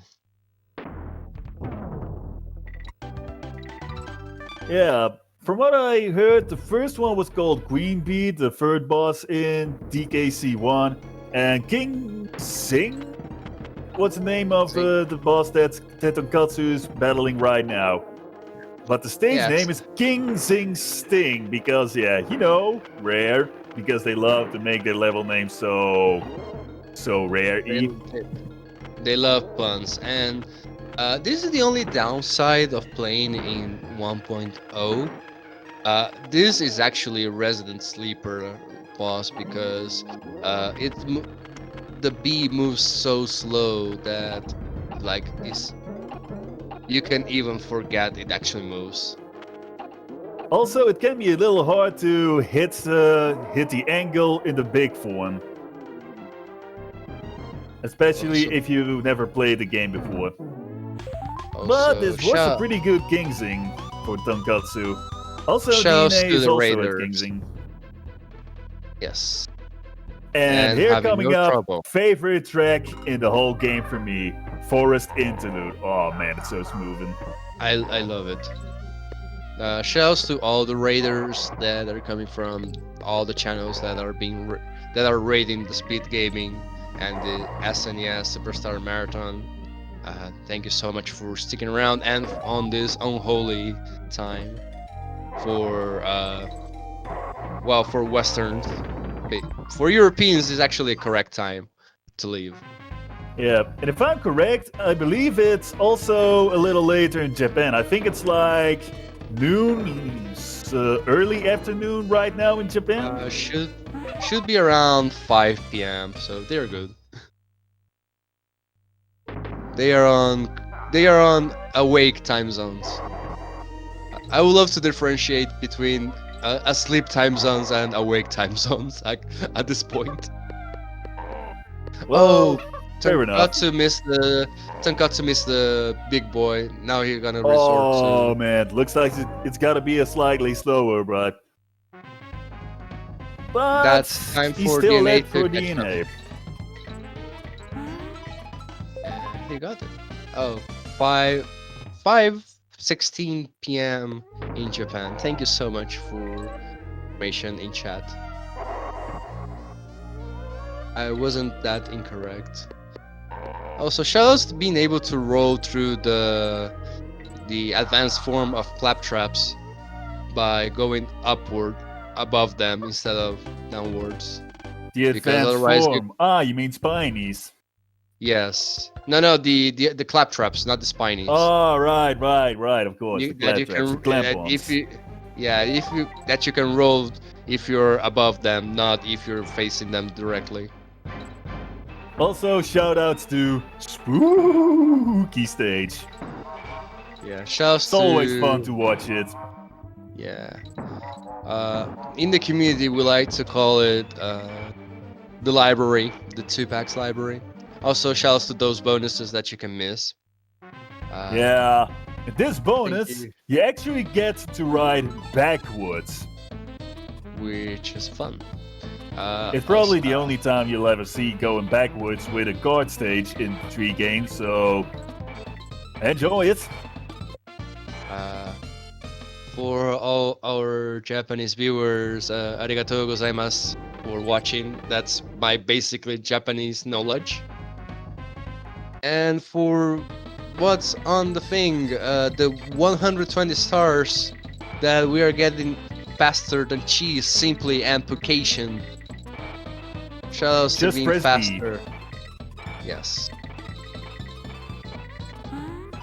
So instead of Y, it was B for one moment. Also to Japan, konnichiwa Nihon. Also, for this level, you can even not you can use one hand. Basically, this level is one hand. You do not need to press left, right, up, and down. You just press. Even I do not even think you can press Y. You just do not need to press Y. You just press B, and you're good. Well, actually, Yeah, in the end of the Kalos. level, you press the directional, but for 90% of the level, just press B. Yeah. As Kalos said, you can basically play this level for the majority with just one hand in your controller, and your other hand you could just eat a pizza at the same time. Maybe that wasn't Or such a great idea to bring up. Sorry, uh, Kalos. y- don't worry, I have a better idea since we already on a 1 hour 42 mark. Well, a bit more because the time between changing games. I'm gonna see if this sounds because I'm gonna drink water. Stay hydrated. That's right, Chad. Stay hydrated. Remember to drink water when you need it. Water is good for you. So, Also, go ahead, go ahead, go ahead. Also, gotta love that you can at the last part of the level you can basically hit a few minus barrels without any trouble because when you get most of the plus and minus plus bonuses before you're pretty much set on. Also, So gotta shows to remember the that. DK token Oh and yeah. tonkotsu finish the library. Yes. Ooh, here's One another thing interesting stage coming up. Yes, one thing that we forgot to mention is that the jumps that tonkotsu and DNA are doing, they are not random. They are specifically done in specific places that you can actually gain speed by jumping on those specific spaces. Like there's a difference between there's seconds difference if you time your jumps in specific spots and just doing them randomly. And DNA finish library. Yes. Also, I love the gimmick of Gusty Glade. Like the level name in English says it all is Gust, but I love the gimmick in general. It's just so much fun to work around this level. Also, remember when I said about Super Mario Brothers and that Rare definitely took some inspiration from Mario from the invincibility barrel? Well, look at this. We got a wind level. Guess which game has a wind level as well? Super Mario Lost Levels also has wind levels. Man, Rare Lost sure level. loved to do things Nintendo did, didn't they? Lost levels. Are you saying that the Lost Word is an homage to the Lost Levels? It Big should thing. be. Big thinking emoji. Conspiracy things. Okay, back to things. Tonkotsu did not go for the thing. I'm not sure if it works in 1.0, but let's see about Easy DNA. DK token. Oh yeah, also pretty pretty missable because well, the wind mechanic and not having. Also, Parachute Panic. Uh, this is an amazing game. Just watch it. I cannot describe with words how beautiful it is to watch and practice this level. Yeah. Even Walking with the is really bonuses. hard, but it's so fun to watch. Yes. Although it does seem that E- Tonkatsu is taking it a little differently because remember, you gotta get all the bonuses. So you also gotta get that bonus that's a little harder to reach if you don't use Quarks. Which is not to be confused with Squawks, by the way. Quarks is the Yes. blue one, Squawks is the green one that shoots balls. As we call in the Brazilian community is the shiny squawks, but slightly worse because in DKC2 it just floats and does not shoot the things that comes from Squawk's mouth. So it is a slightly worse version that is slower. Let's see if Tonkotsu is gonna do a fast singer bonus. Oh, no. No, it's the save stat version, but still pretty well done. Shoutouts ditching, not using the bird, because the bird, this in this level, the bird is not the word. But don't worry, Chad. We'll see some more squawks and quawks later on for today. That is an amazing ending. I love that headbutt. That headbutt is necessary because whenever you take damage, you kinda jump upwards, but if you do not jump upwards, that ensures that your iframes stay as much as possible so you do not take damage in the end. By the way, Otherwise, if you take damage and you go upwards, it's just not fun. But That's true. both also DNA got it, so no worries. Also, DNA also did the save stat on Zinger and was also well done. And he's finished with Parachute Panic when now we're in Webwoods, which is the biggest run killer in the whole game and maybe in the whole trilogy as well. There's a few very, very tricky parts to the platforming, to fast platforming with Squid right here. It has its fame. Not for nothing, it has its nickname, Infinite Woods.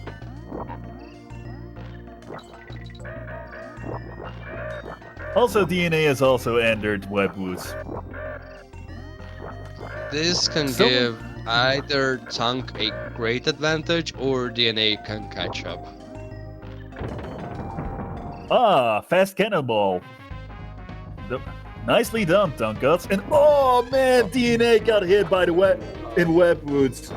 Oh man, that really sucks. You really do not want to see that happen. Let's see, DNA did the damage boost. Tunk got Man. the debuff. Both Tonkotsu and DNA are still pretty reckless in this stage, which is quite surprising for a marathon setting. You gotta go fast. Well, can't disagree with that. Also, fast cannonball for DNA. For Charles to rare, they had to do the rare logo bonus. Yeah, I think the old rare logo looks so much better than the current one, by the way. Yeah. Also, there was another instance of a DK token at the end of the level exit. Because, of course, you gotta make sure to hit it a few times. Oh, look who's back! Crow 2! DNA having to go the last part of Webwood's really safe because he didn't have a second Kong to do damage boost. But he did it correctly. Interesting to note is that with the second Crow fight, sometimes the barrel can spawn at the left side instead of the middle or the right. And if it's on the left side, it does take a little more time than on the middle or the right side. Just an interesting thing to note. If I recall correctly, what you want is center, right, right. As for barrel RNG in thing, and Tonkotsu actually got. I didn't see the first one, but was center right at the last two, so it's kind of okay. And Tonkotsu finished up roll 5. Also, interesting to note, the first stage of World 6 has a fairly recent wrong warp, I think. Yeah, but it's the one where you gotta get hit by Lockjaw. Yeah, but since we do need to open bonuses with this the fish and ward, it's not. I mean, probably has been routed and has been deemed not as useful as it is for any percent, but it isn't cool and interesting skip, to say at least. Also, that star bonus from Tonkotsu was really well done. Honestly, I Yeah. think that's the hardest star bonus in the whole game to me. Because if you're not in time to catch all of the stars, or most of them at least, you gotta redo that bonus and it can lose you so much time. Oh look, DK token on the right fast. Indeed. Also, on And this DNA finished World level, 5. yes. Also, this level is where you hate and guard a lot because even if you time your lunges correctly, you just seem to get hit by the most random thing in the world, and it's never your fault. Until sometimes it is your fault, but usually it isn't. It's because the hitboxes are messed up. Yeah, wouldn't it be great if we had a DKC game where On Guard would be, let's say, almost invincible? That would be great, you know? Uh, Unfortunately, we don't have an invincible On Guard at DKC2. I mean, but maybe Rare has heard you in the past and is gonna grant our wishes, perhaps? Well, they better be, because I am an entitled consumer, and Red needs to listen to what I say. Why? Because I think it has to be so. Okay, so Surely don't they must do worry. that. I hope. So now we are on, well, tonkotsu, not we, but tonkotsu is on Animal Antics. Basically, is a level that you play with all animal bodies and playing their strengths and also weaknesses. So he already went through both Engward and Ramby section. Now he's gonna go through the Squidder section. That he's gonna time the webs fairly easy, just not wasting resources. That's right, And, efficient web and planning. And yes, hey, and what's remember Tonkatsu getting doing? the bonus. Look at that. Another bonus. Also, this is the only bonus room where you gotta use 2 different animal bodies instead of just one. That's Nice box. that's and you actually, oh, sadly he was not able to. Actually, you can skip return to Squidders, but sadly he didn't get it because Oh man, that will fast up this following section by a lot. Oh, here's probably one of the most infamous segments in all of DKC2. yes. Squawks and bramble parts of Animal Antics, because yeah, remember the whole And thing with the wind a few levels earlier? Now you gotta deal with the wind and you gotta fly at the same time, while enemies come at you while you can barely see them. Yeah, that's definitely not gonna be very hard, right? also shoutouts for the no Brambler background. Nice execution from Tonkatsu's part. Let's see if DNA can get the Squidder skip. Ah, he didn't. Sad. Also, shoutouts for that Radley double jump to just skip the bees.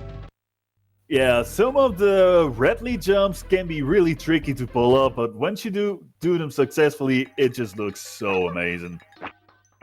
Also, oh man, DNA died in Bramble, but not as Squawks.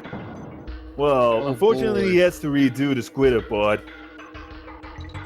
In the meantime, Tonkatsu is in another wind level. Man, there's a lot of wind levels in this game now that I think about it. But shouts to Mining Melancholy.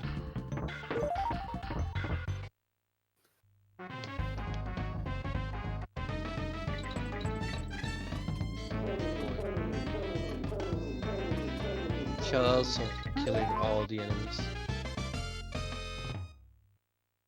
All right, second attempt for DNA for the Squawks part. This time he got the Squawks, and well, looks like it's going pretty smoothly for the moment. And well, oh man, it's just so excited to see people run this part of DKC2, especially in a race like this one. You just don't want them to die. I gotta say that some of the DK token places were really, really thought out. Also, in general, bonus rooms are much, much easier to find in this game than in the first game. There's a few exceptions, but mostly it's actually not that hard to find all the levels and try to get all the crank points. So hey, shout out to Air for getting that right in this game. Oh yeah, just it's not like hidden stuff that you can fairly miss. You can actually see that there is a barrel with the huge B logo on it. Oh look, another Bramble bonus. Oh man, they just keep on going. What is their fixation with bramblers? I don't know. It's just something I've noticed in some of the later parts of the game, that you're in a level which has a setting, and usually when you're in the level, the bonus levels are usually the same setting as the level it takes place in. But sometimes you see bramble bonuses instead of bonus levels at the same thing. You know, maybe I'm just very nitpicky, but it's just something I noticed, and I'm just like, it's just not right. Know what I'm saying? Yeah. Speaking of stuff that's not right, yo, I heard you like auto-scrollers. Well, we're gonna provide you with a 5-minute auto-scroller. No kidding, it's 5 minutes. But Tonkotsu is a cool lad and is gonna hold on his dear companion barrel for a long time. Yeah, he sure loves to hold that DK barrel in this stage. I mean, we have to be safe, and if he gets hit, he will be able to get a DK, the Kong back fairly quick. So, I mean, it's understandable. Well, it is a long stage, as you said, Kalos, so you probably onto something.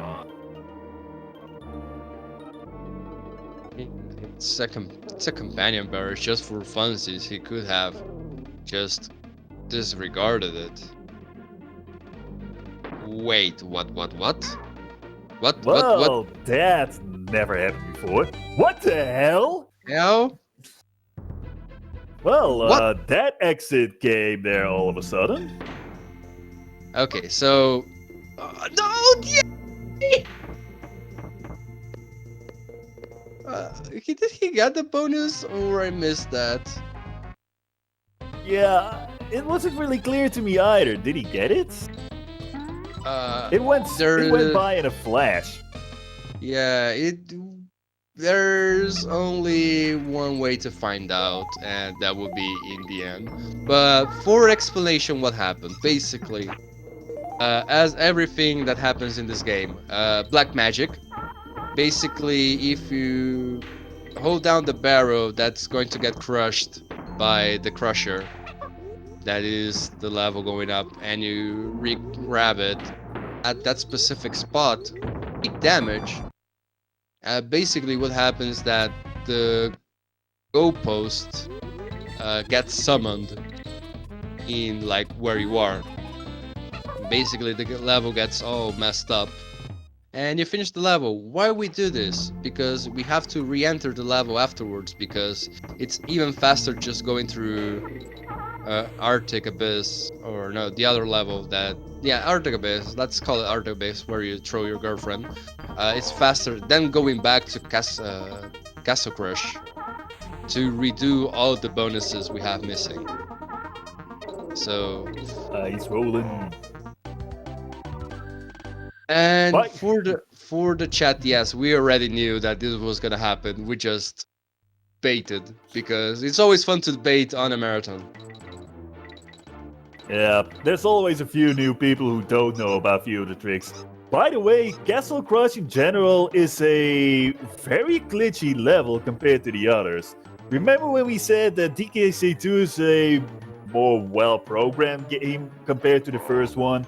Well, this is arguably the only level with some major glitches. There's In even one fact, glitch where you can completely crash your saves that way. yeah, But yeah, fortunately, that's probably not gonna happen with tonkotsu and DNA because both of yeah. them will have a pretty good idea of what the glitches can and can't do or shouldn't do. Yeah, even you can summon Cleaver here, which is even funnier. And here, Tonkotsu is keeping on the companion barrel because with the same principle of the go summon trick, we can actually do something similar to make the lever thing that's going upwards. That, as you see, it's slow. It's like it's really slow. We can make it go fast for a while. I mean, it saves a bit for the run, but I mean, it's still a good saver. Like, I mean, we actually what he did was just summon the bonus. I got ahead of myself for other Yeah, it is category. a. To be fair, it is a fairly new bonus gift for the stage. I don't think it was I don't think it was done as often as most of the other one or two well exploits, just to call them that.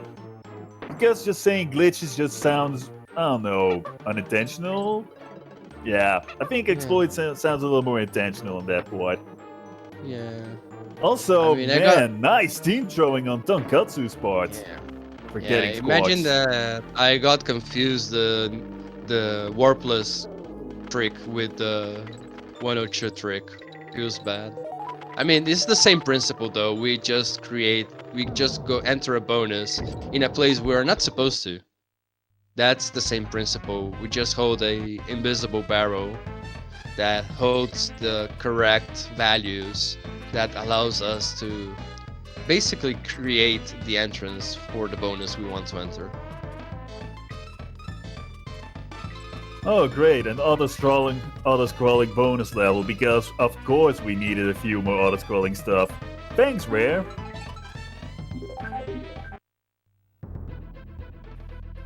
Nice exit Mm. from Tonkatsu's part. Also, Chainlink Chamber can also be a rather fast level for 102%. Unfortunately, you can't skip ahead like in the other castle level, but, well, at least it's a lot faster in general, and you don't have to rely on auto-scrolling at this point, so that's cool. Yeah. Oh, also, shout And outs to this nice trick. T-throws, man! This Tonkatsu is trick, really going for it.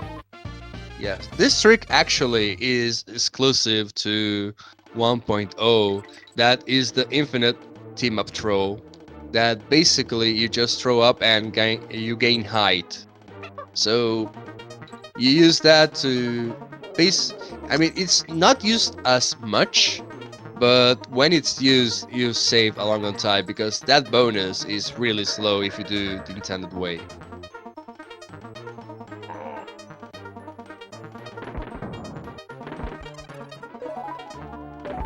Oh, look, a very, very well hidden DK coin, and also a nice hidden bonus in Chainlink Chamber. I think that's the last bonus as well for the stage. Yeah, Oh, look, you never rotating barrels. knew. Yeah, you never knew the bonus would be there.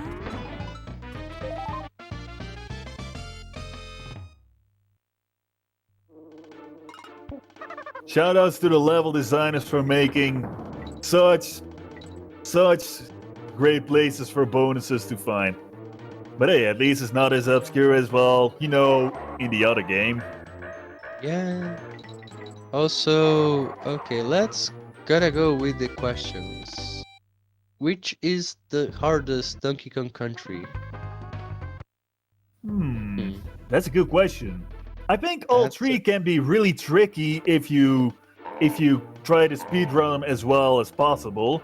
But I would say that DKC2 has a lot of harder tricks right after each other. Although the first game does have several frame perfect parts. So yeah, I'd say two. What would you say, Kalos? I'm biased that I've run more one than any other of the trilogy, but I have to go with myself, the memes, and say three because objectively the best, but also objectively the hardest kappa. Well, that's a good point. By the way, the Redley part in Toxic Tower can be a little tricky if you aren't used to do several, well, longer jumps and, well, extended jumps. So it might be a little tricky to learn if if you want to speedrun 1 or 2% yourself.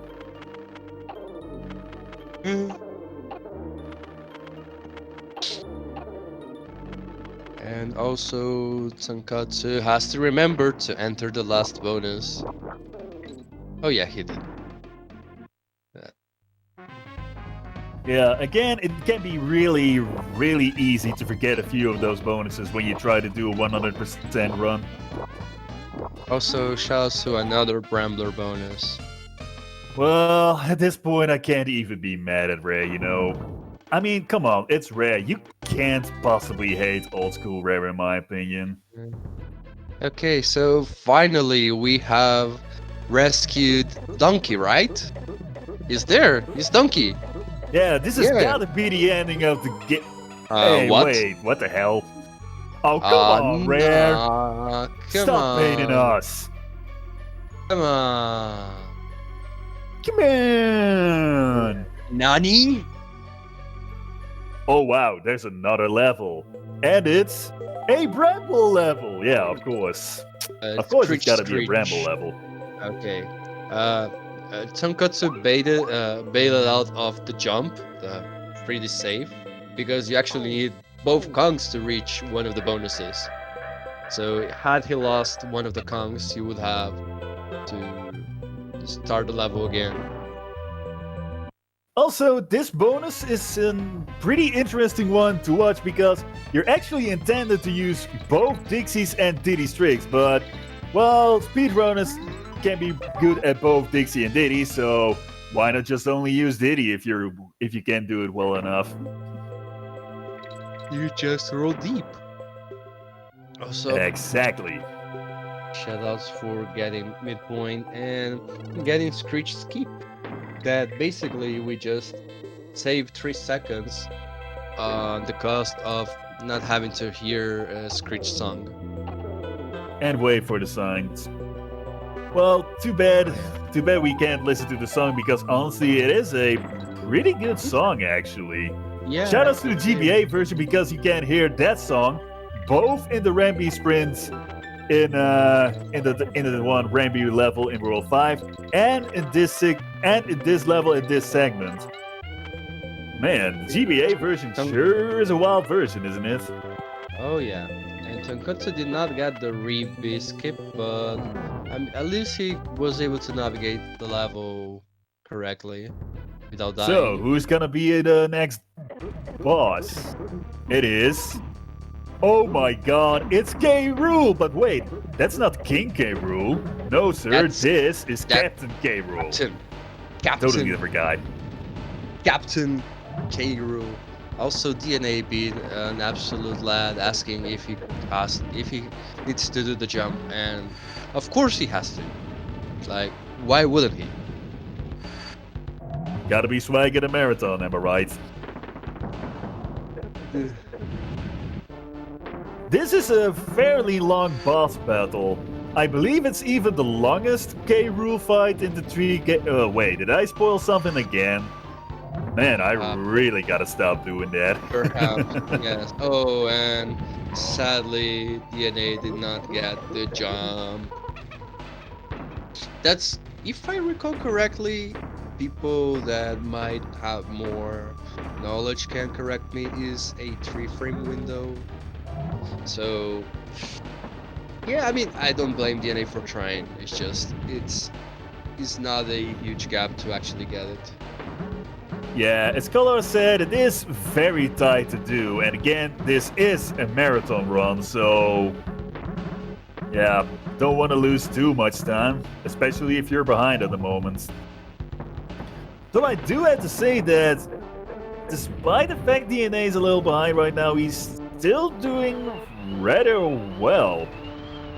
Because remember, this is still speedrun levels, guys. It may seem amateurish at first, but believe me, there's still a lot of execution that's gotta rely on the player. Yeah, yeah. And DNA opted not grabbing midpoint. So Risky strats at the marathon. yes. Big props to him.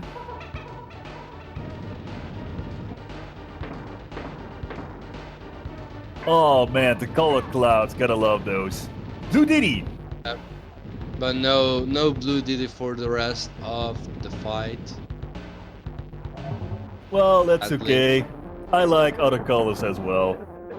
Though it must be a little tricky to avoid the other colored clouds, right? Nope. Look Yeah, at just Tom. try to make it a little spectacular, you know. I mean, it would, but tonkotsu is just too good. By the way, Well, Chad, DNA as you well. really do not want to get touched by those purple clouds. Trust me, you Oh. don't. Yeah. So what those clouds do? The blue ones just freezes you. No big deal. The red ones slows you, like really slow. And the purple ones just inverts your left and right, which they also run out at the worst possible time ever. Alright, Tonkotsu finished off K. Rool. Yes. But And as a bonus, we get a stage fatality. Thank you, Ware. the Shoryuken from Donkey. But sadly, it's not the end of the game because we still have missing one extra level.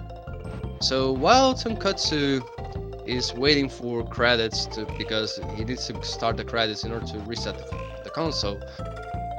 It's 2 hours. We have at least 2 hours left, so it's time to drink a little bit of water and run to the toilet.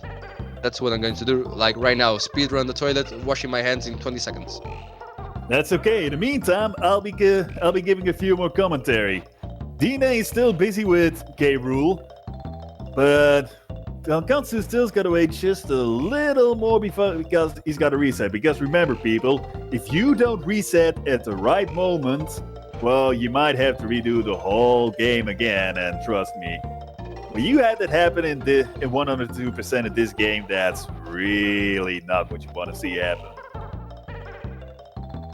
Man, it feels like it's taken an eternity. And of course, there's gotta be cameos of other characters, this time from Nintendo.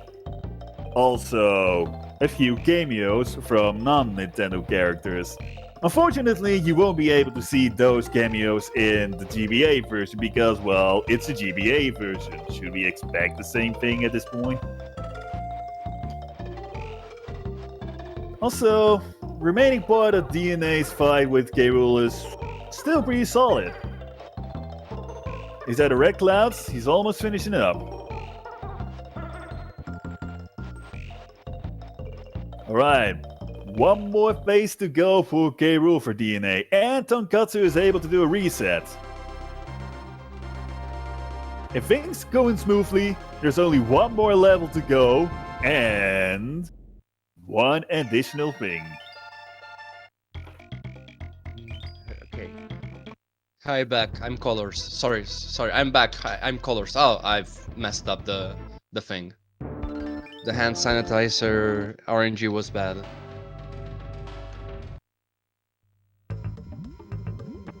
And DNA finished K. Rool 1. Nice going, DNA. Also, this is one of the few tricks that you can only do in Japanese 1.0. Is 1.0 does not matter if it is Japanese or North American version. It just Was it? But it happens to be- was only in 1.0, right? Yes, 1.0 exclusive trick.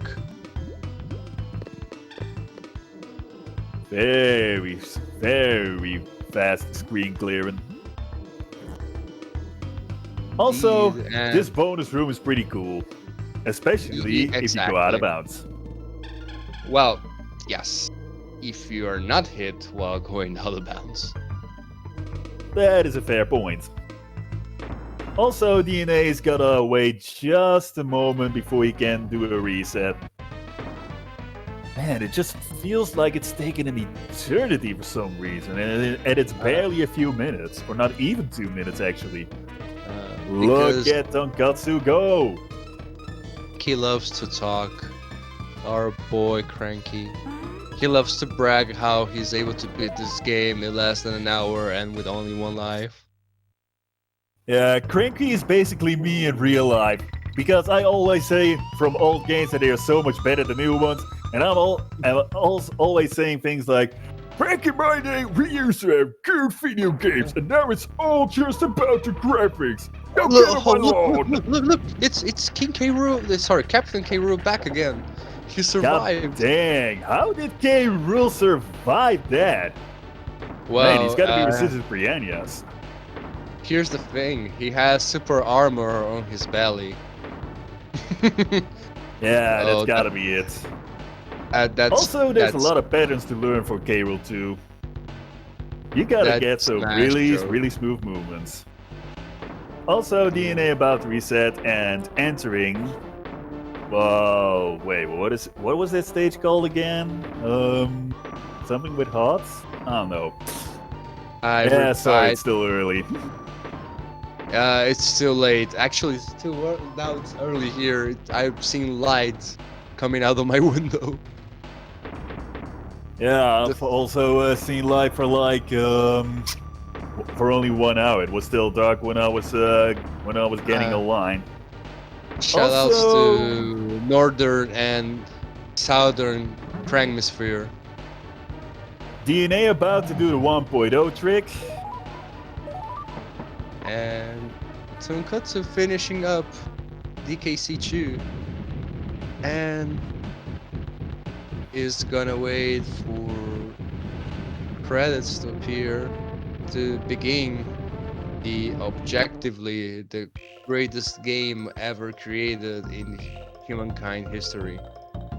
Donkey Kong well played, Tonkotsu. Donkey Kong and Country DNA managed to pull off the trick pretty good as well. Yeah, let's hope he's able to not get hit in the bonus.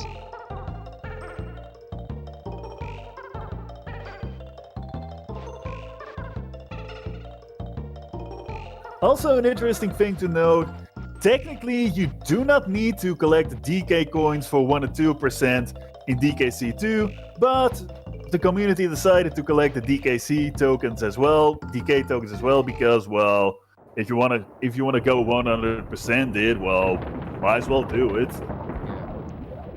So Tonkotsu posted in the chat, waiting for 3 minutes for Dna423 to swap cards. And we still do not know who is Dna423. We have only seen DNA423, which I found odd. I thought Anankas was gonna play the game as well, but apparently he fell asleep or something. Man, even Loch Ness is less of a mystery than this. I mean, even my local Smash community has a mystery that has not been solved yet, which is, I mean, I want to be solved as well as who is Dna423. Well, sometimes it's good to just stay philosophical and keep wondering about things. And looks like Tonkotsu has booted up another game. Wait, there's another game besides DKC1 and DKC2? Man, yes. DKC1 and 2 are such great games, there's no way that they can possibly surpass it, right? Yes, and I love the file name. Dna423. But who is Dna423? God damn it. I guess we will never know. Also, DNA is about to finish up 102%. DNA just finished it up, so I guess he's gonna swap cards. I don't know. Who knows? We're gonna Also, wait. I'm gonna take a little bathroom break because there's still about at least 2 hours left, if I'm correctly. I'll be right Yeah. back, and Killers will be there for you to get some commentary in the meantime. Yes. So, according DKC3, which English, on contrary of Japanese, is the faster version. In any percent, we would skip wrinkly, but in this case, we need to have a wrinkly's confirmation that everything is Gucci. So, yeah. So now we're gonna start up, and we are Dixie. We have found out that Didi and Donkey were playing around in the northern crime sphere, and they were missing. So it's up to Dixie and Funky's cousin, Kitty, to save them. But as you see, Kitty is a toddler. So yeah. So for the type of bonuses in this game, we have the star themed ones, and we have the kill all the enemies. We have the find the coin, I guess, and also the one that we love the most, that is the green bananas. That basically we are bound to get all the BAAANs, and sadly that is RNG, like the one tonkotsu is doing right now. And for something added for 103%, we have to collect those bear coins. Why we have to collect all the bear coins? Because we have to unlock specific things for our friend the bears. And okay, WP, please tell me you're back. We have solved the mystery of the Dna423 423. I think we have solved the mystery.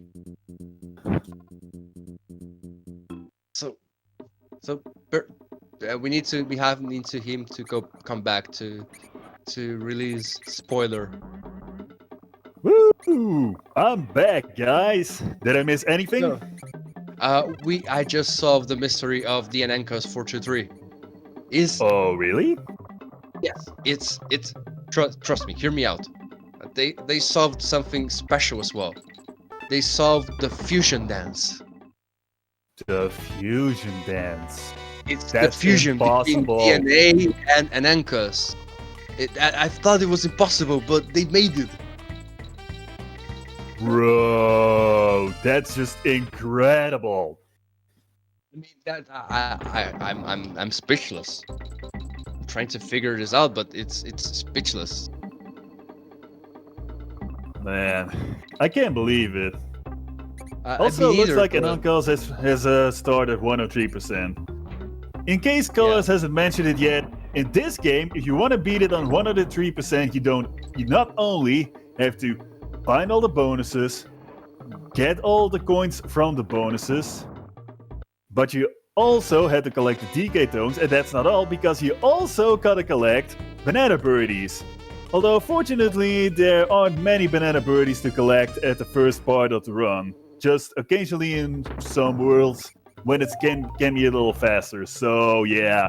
If you're not the kind of guy who likes to find everything in a game or in a platformer like the DKC games, then yeah, you might have some trouble doing that for this.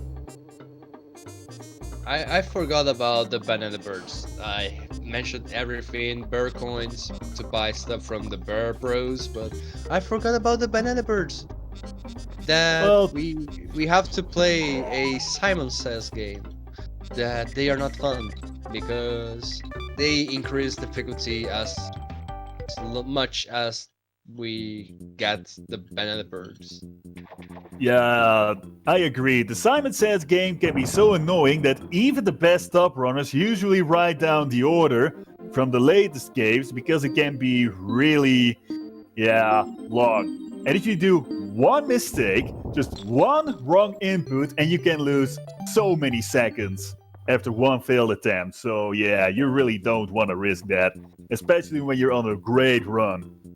Yeah, so here's as you saw there on Tonkotsu stream, he got 4 inputs for the Simon Says. Well, on the later Simon Says, it's 9 inputs.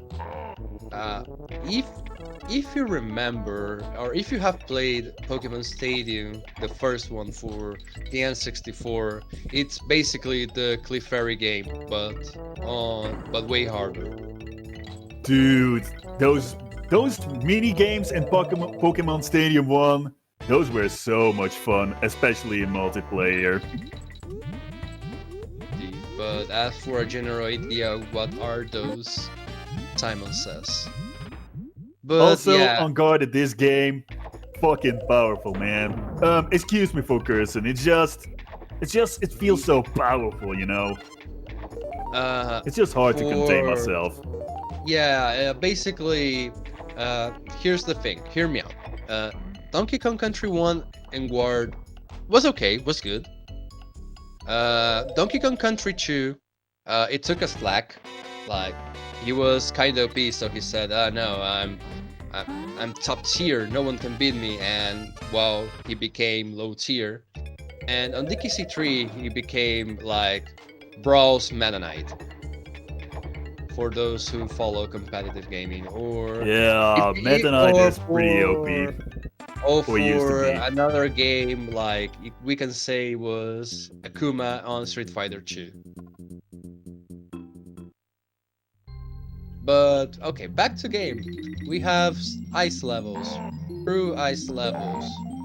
What you saw there on Tonkotsu stream is that the claptraps on this game, that I forget the names, and I'm gonna say claptraps on steroids. As usual, you cannot roll through them from in front. However, there is a trick that comes from a fighting game called Just Defend, that comes from Garo Mark of the Wolves. Shoutouts for that awesome SNK game. That if you face backwards to the enemy, you can hit them, because somehow this game is even better programmed than the other two. So, like that row that just died. Also, an interesting thing to note is, it's an important thing to collect the bear coins, because you gotta collect enough bear coins to get both the mirror and the shell. How many coins do you need to collect? Well, maybe not as much as you would think, because we'll see that later on. Anyway, an interesting thing to say is, you might see some bear coins that are invisible, but once you pick them up, they seem to be visible. You'll see them a lot in this run, because, as said before, both Tonkotsu and Nanankos are still gonna need a few of those coins to buy both things from Bazaar Bear, which, by the way, is a nice addition to the game. Having bears in a monkey game, because yeah, why not? Also, like, they're a fun addition, and also shoutouts for this.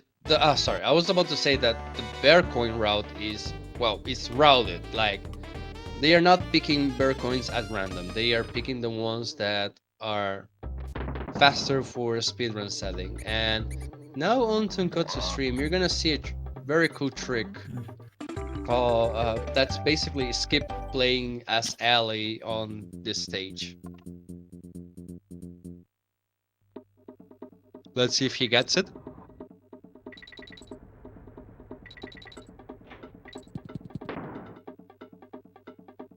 And he got first the alley try. skip. Nice. First try. Let's go. So here's the gimmick of this level, because DKC2 was kinda okay with gimmicks. DKC3 is heavy on gimmicks. So in this level, you basically you're forced to play as Ally, and basically, as you know, elephants are scared of rats. So basically, you have to play around using barrels to hit the rats in order to advance. But for a casual standpoint, it's just is utter trash. But in Warpless and 103, doing this, it's amazing.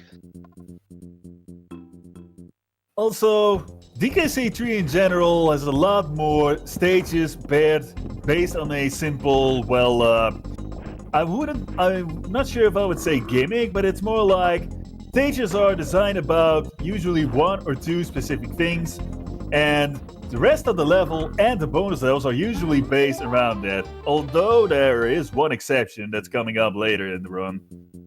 Yeah. Also, nice Belcha. Both forward Belchas. Yeah, shoutouts for no soft lock. It's pretty Yeah. funny and sad when it happens.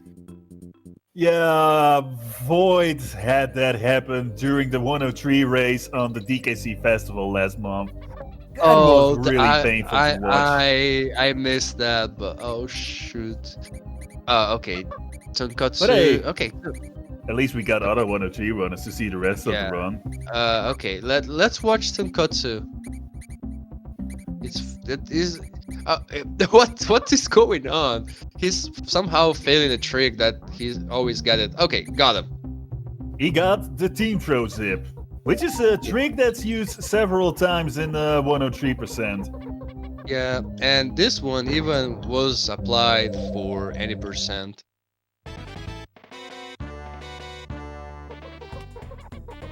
Yeah, me too. Yeah, don't you just love it when you're trying to do a bonus level and you got all monkeys throwing rocks at you? Yeah, they're like, I mean, normal stuff every day. Oh, apparently Dna423 did not get alley skip, so we are seeing how it's intended that we need to skip the rats. Well, that's not fun. Sorta intended. Because, well, I'm not sure if the developers were thinking of players doing damage boosts. By the way, there are a lot of damage boosts in this run. Maybe even more than in 102. Indeed. Also, dodging the rocks. Hitboxes for Kitty are a little bigger than Dixie's, which can be useful sometimes. Yeah. Also, shells for that bonus being like really, really, really, really high hidden. Or the worst type of bonus, that is the banana one. Yeah, if you guys hate RNG, then you're definitely gonna hate this kind of bonus because the green bananas spawn semi-randomly. There's sometimes a little pattern, but most of the time you can't guess where exactly the green bananas rise, and that bonus was one of the examples where it's basically random as possible. So yeah, you can always save or lose just a slight amount of time. Also, best racing level in the trilogy coming up. Oh yeah, Riverside Race. That you actually have to complete the level and the bonuses in less than specific time because, but a bit of spoilers, but basically we speak to a bear that holds the world record for Riverside Race, and after we finish this level in a world record pace, of course, because we are speedrunners, we're gonna talk to them and say, hey, we beat the level faster than you, and he's gonna get mad, so he's gonna open up a path that we're gonna use to get a banana bird. Yeah. So remember, the bear is kind of mad, but it's useful for our purposes. Yeah. You guys know when you're looking at a YouTube video where someone's got a new record, or when someone's doing a RTA video or a dual-assisted speedrun, and there's like people in the comments saying, "Oh my god, that's so unfair, that's just cheating. I am so mad that this player plays this game so much quicker than I do." Have you ever seen those kind of things? Well, that's basically the kind of thing that Bresh will be doing in a few moments. Oh yeah. Also, shoutouts for the Anankas getting the the zip first try. Sorry, Anankas, we already solved the mystery. They did a fusion dance. Yo, Also, in case it Tonkotsu wasn't mentioned before, crash. It saved about 13 seconds. What a legend. yeah, that's a really, really fast run. Also, in case you guys haven't noticed in chat, the colors on Kitty and Dixie are a little different for Anankas than in Tonkotsu stream. And the reason for that is because he used the color cheat, which is one of the many cheats you can do in the game. It's also one of the only cheats that is allowed for speedruns. There is a Yes. very specific cheat that is used for one specific category, but well, that's a whole different story, to be honest. Yeah. Well, in fact, if you use another trait that when learning the game is actually cool to have, that is the one that gives you 50 lives. When you complete the game, it gives you the message, you cheater, basically. Which I find hilarious, but so harsh at the same time. Like, using a cheat to get more lives, the game tells you that you are a cheater. Yeah, it's always great when games are self-aware like that. I think I As might for have it on one of my first runs of this game. I don't recall it, but still fun to have it. Yeah, I haven't used the lives cheat code that often in DKC3, but I do remember doing the one in DKC1. You know, when you're on the file select screen and you push BARRAL. Yeah, that one. Yeah, That was fun that to one. do. Indeed. Also, there is a little sort of sequence breaking going on in the squeak level because of the first level warp that tonkotsu already did. He doesn't need to clear away all the squeaks, so it is a little faster to do it that way when you come back to the level and then start to select out of it. Oh yeah. Uh, for the first two words that we have, warps, it will be actually for some levels, not all of them. It will be actually be faster to complete the level with the warp, then re-enter and just do all over again. Yeah, the warps work a little differently in this and in the second game than in the first game. You see, in the first game, there were level warps all over the game. But in DKC2 and DKC3, you can only warp in the first two levels. After that, you're supposed to finish them like they are. Well, that's what the designers intended, at least. But they didn't know about speedrunners. We love to break games. Wonderful. Also, But nice color glitch for Inankos. yeah. Shout out. Okay. Nanenko, sadly, he was not as fast as Tunk. He just saved. I didn't count how many seconds he saved, but he lost 2 seconds over Tonkotsu, so sad, but still fun. He still beat Brash's world record, so Brash would still not be happy about that. Also, shoutouts to questionable hitboxes. Yeah, you guys are gonna see a few moments like that. DKC3 is a greatly programmed game, although the hitboxes are a little weirder than in the other two games. There are moments where you can be hit much easier than you think, or when it's actually much harder to be hit. And that part with Squawks was one of the instances where you can be a little harder to get hit. I'm gonna take a word from a friend that you said this for other game, but it will applies here. Hitboxes are optional. That is a nice quote. It was used for Celeste Classic because spikes are optional, but it will apply here for sure. Oh man, the first coin hit just didn't hit. And by the way, there's one more thing to add there. There's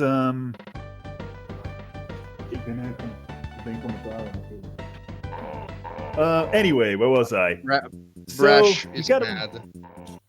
Ah yes, the angry gamer moment, of course. Anyway, what was I talking about? You were Right, about to so add something. yeah, yes. So in case we haven't said it already, you gotta when you gotta get DK coins, you can't just grab them and when you see them. No, you gotta defeat the enemy coin and you gotta hit them from behind with a steel keg. But in each and every level, they always do it in such a way that, well, you should be able to hit them from behind. And sometimes it can be pretty easy, so other times it can be just a little trickier. It's not the hardest part to run, or the hardest part to learn, but it is definitely one of the things that makes this game special compared to the second game. Also, shoutouts to another alley skip.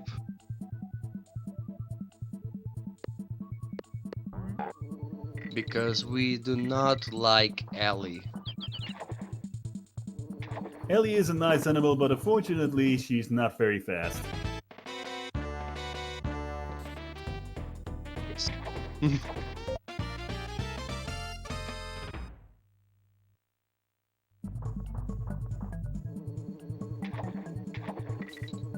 I mean, versions of the alley skip for this level have been found, and they vary in consistency and level. Also, shoutouts for coin not spawning, and then you just move around to spawn the coin and being able to hit it.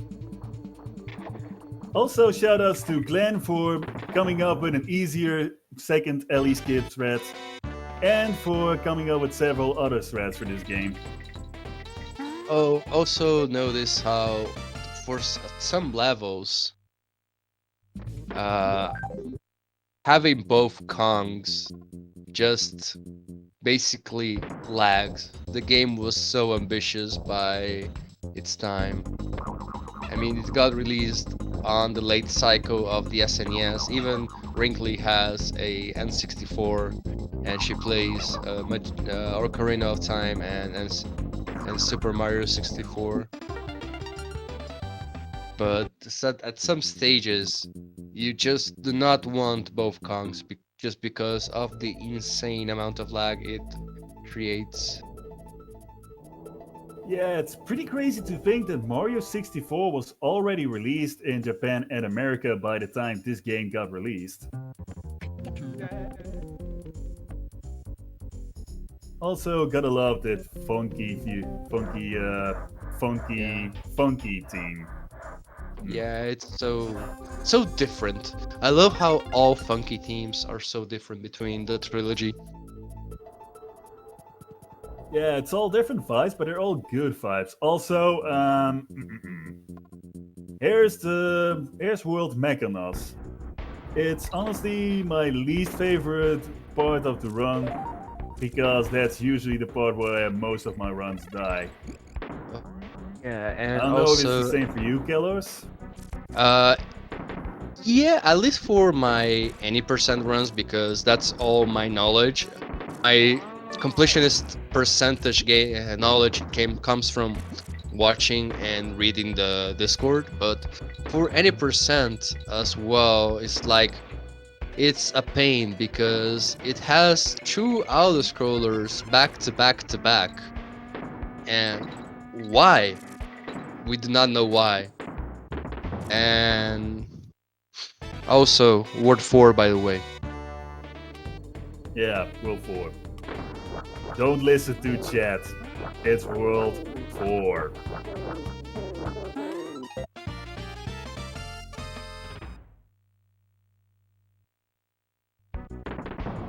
So, okay, we have the squitter.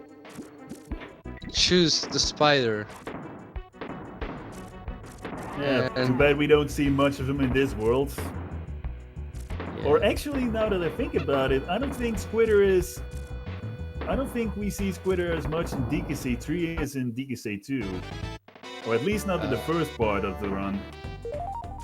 Yeah, I mean, this exclusively to the first part of the run. Also, shoutouts to throw in your cousin to get the banana coins. Sadly, Looks like there tonkotsu was. didn't do the trick. Yeah, no, the problem was that he got a really bad spawn, so he had to get Dixie back. Yeah, as said before, orangey bananas. Also, it looks like Anankos is about to finish World 2.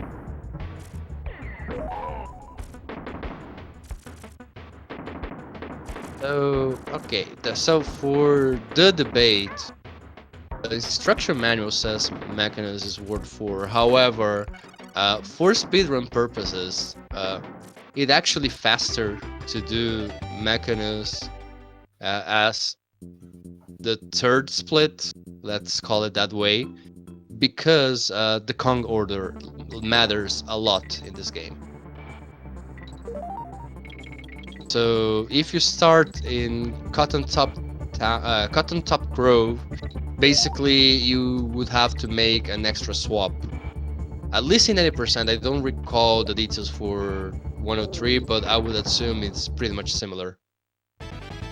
Well, yeah, in 103 it is sort of similar, except that the swapping happens at different moments.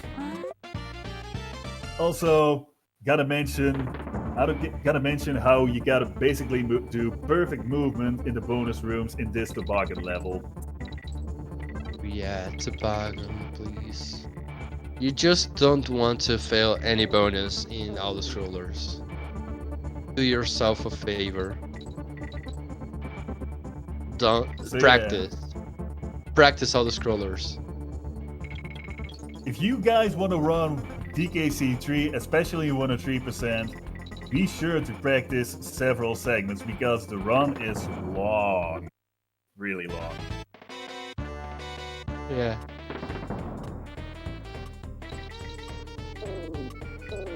Right, second bonus coming up for tonkotsu, and he smoothly got it. Free bonus.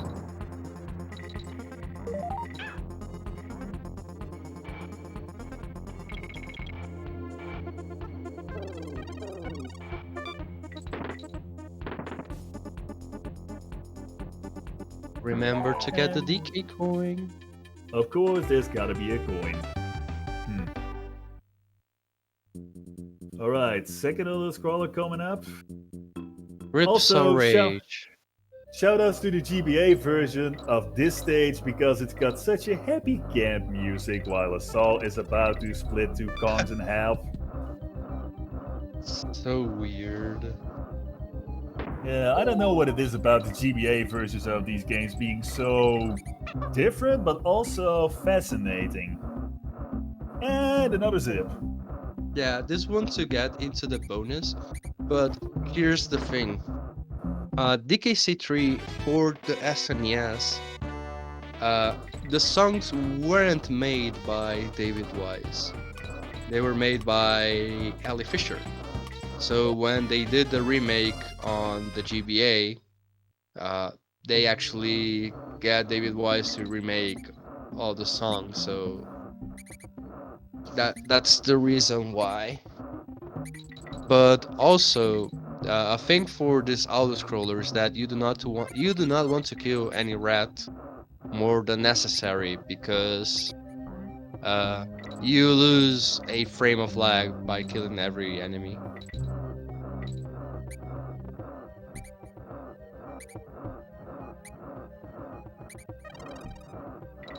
Well, it does seem a little slow to go to Ripsaw Rage if you're speedrunning it, but I do have to say that execution is key. If you mess up one part with one of the Kongs, you might screw it up for the rest of the level, or you probably gotta gonna lose a life and have to redo a segment again. So it is still a good idea to remain careful.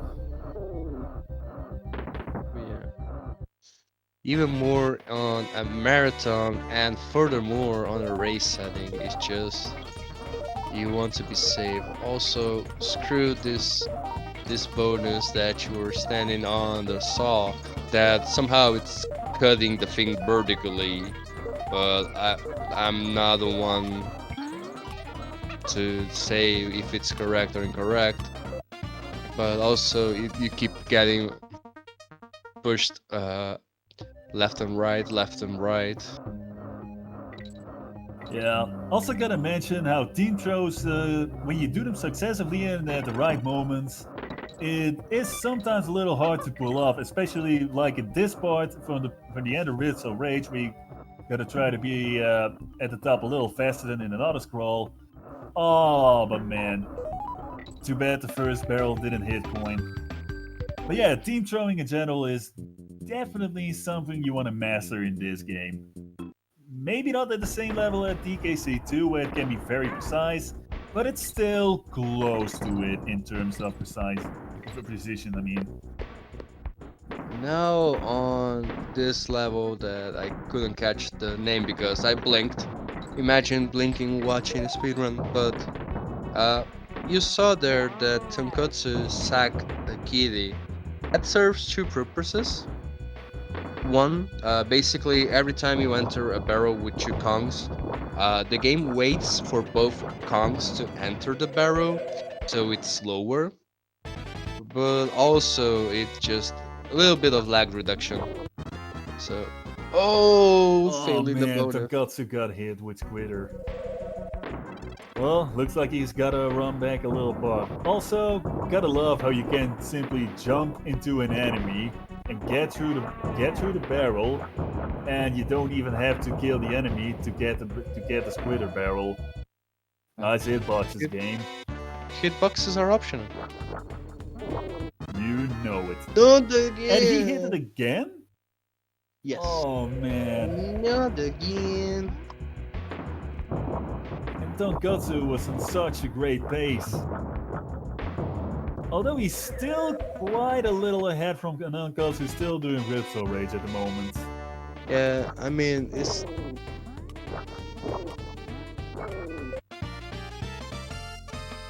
I mean, it's still he's still ahead, but this will miss a lot of time. Yeah, if this went a marathon or more like a regular RTA or even a record attempt or PB attempt, that would definitely have been reset material. I mean, And and by Twitter. fortunately, we haven't had the need to talk about yet the North American version ropes. That if if you grab them from a certain way, you actually entered a locked state that you can only get removed if you take damage, which is not fun whatsoever. Also, another great damage boost part. And then God's about to now he finished Ripsaw Rage. Although I'm not exactly sure if an Ankos is gonna catch up with him with Tonkatsu soon, because Tonkatsu is about to finish out the level. Next up should be, what was it called again? Logi Labyrinth? Was it Logi Labyrinth? I think it Logi was Logi. Labyrinth. Yes, it was Logi Labyrinth. And Remember here you this can jump game. so slow. But it does Yes, but it does give us the opportunity to see a few interesting tricks for this level. yeah. This is where this game is full of gimmicks comes into place because this level is a gimmick at its fullest. With the gimmick that this green mist kinda emulates having no gravity, and that's why you go slower, you jumps slower but higher, and all that fun stuff. Nice damage boost for Tonkatsu for the bonus. You Mhm. gotta make sure to be Kitty in this bonus because of its bigger hitbox, it is easier to collect all the stars. Indeed.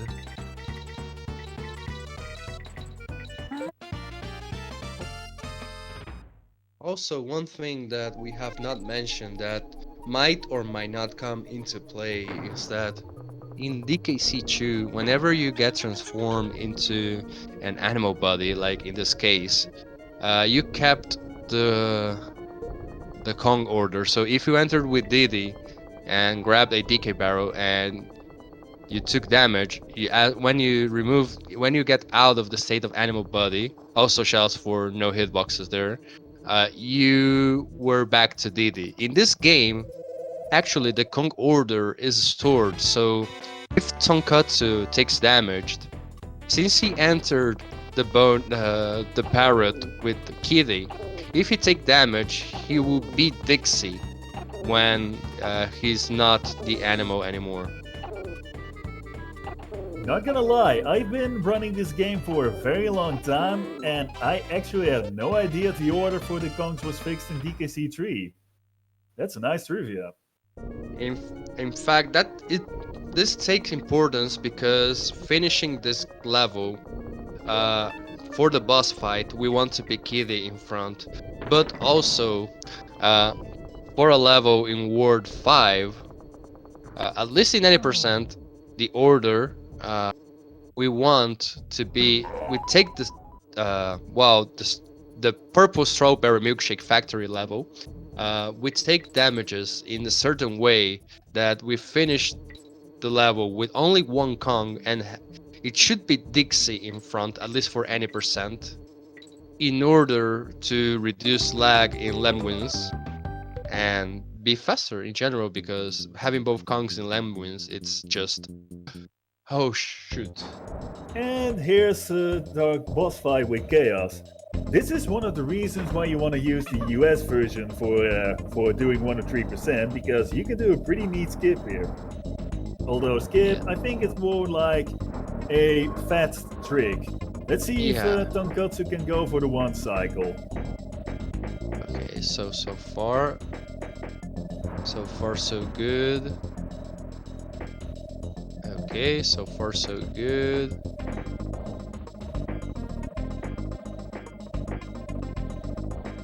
And he did the one Got cycle. it.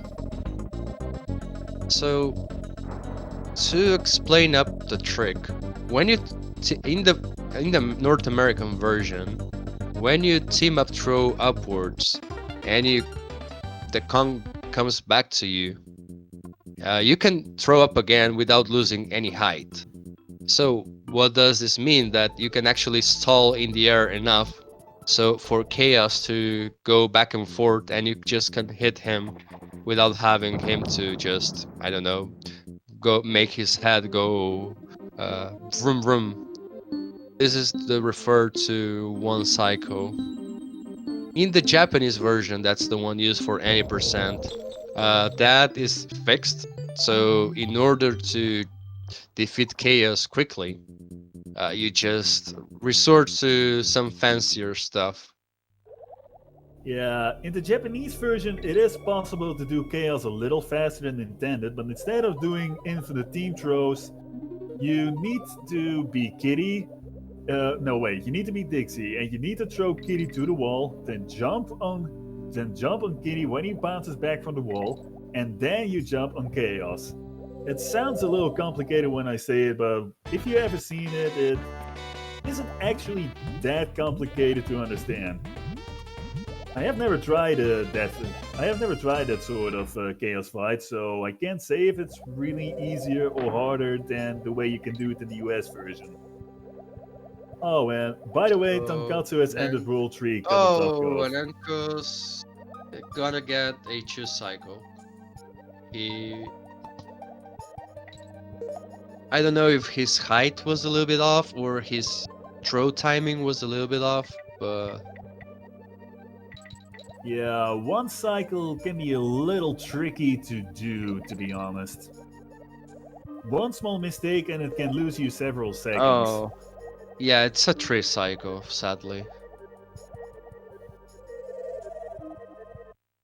I believe that by the time he got dropped the cycle, he was not able to get a 2 cycle anymore, which is sad. Still, despite the fact that it wasn't perfect, it was still a pretty good chaos fight all in all. Mm, Not the indeed. worst. So it looks like Anankas is about to finish up McDonald's as well. Yeah. And And go to OP Plisnevrecht. Oh wait, is there even a 4th DKC game? I remember there being a 4th DKC game. Not no, on the there is SNES a at least. fan. No, there is a fan-made game called DKC4, but the canon fourth game is DKC Returns. Yeah, and unfortunately, they're not gonna run Donkey Kong Country Returns for this race. So No. yeah, that's gonna be for another time. So, okay. The barrel levels, they're so fun to play. The GBA version actually is really interesting that you can do infinite team up throws. Like, it's really bizarre in a way, but so interesting at the same time. Yeah, especially here in the waterfall stages, it can be quite a breaking point to use several team throws to get up on ledges a little faster. I'm not exactly Oh, yeah. sure in how much it was intended, but it is definitely fun to see them beat them so quickly. By the way, the song for the stage is arguably one of my favorites for the soundtrack for DKC3. Shoutouts for Evelyn Fisher for making most of the music of DKC3 and about half of the music of DKC1. Most people don't know that. I did not know it was actually half. That's for sure. But okay, parry the parallel bird. We need to keep it alive because sadly, when we finish the level, for some levels it becomes a bonus, and it actually helps us in our quest to get the stars faster. Yeah. Because of having Barry, you can basically have a free bonus. Also, later on in the game, there's gonna be a few levels where you really gotta make sure to keep parry if you want to do a 103% run. Also, nice coin. Yes. Hmm. Okay, this is where I'm gonna. Okay, so before heading up to wash my face because I've been falling asleep a couple times. No one noticed yet. OPOP. Tonkotsu will try to get Kitty off as soon as he finishes up this bonus because, as you might have noticed that a little bit, the game lagged a bit, and creeping clasps, it's notoriously with the lag if you have both conks. Like, no joking, it's if people complain about the newer games being unplayable in less than 60 FPS, this level is almost the same way. Yeah, especially in any percent runs, you really want to make sure that to have only Dixie in this level because it's definitely more consistent in terms of speed.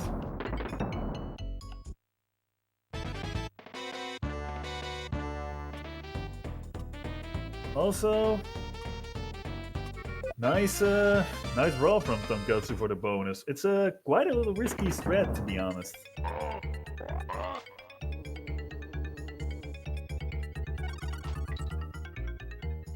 Got the G.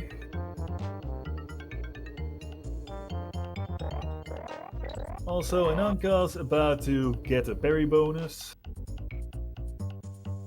Let's see how it's gonna end up for him.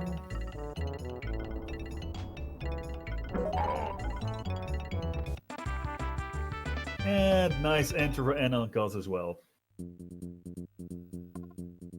Meanwhile, Tonkatsu is heading off for the other waterfall stage in this world. Nice jump from Tonkatsu. And the bonus for Anankas is going pretty smoothly as well for the moment.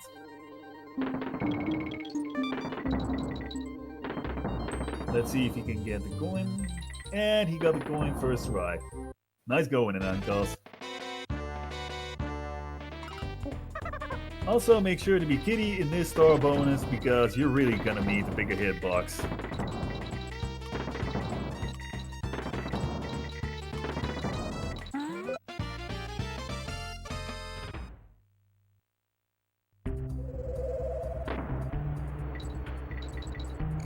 Bye, kitty.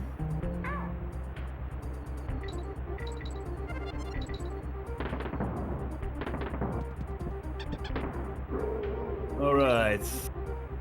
This is one of those moments you gotta use Ellie, unfortunately, in the game. If you want to do 103%, you need to have Ellie because otherwise you won't be able to defeat Coin, which will be coming later on. Oh, yes, Ellie. Oh shoot.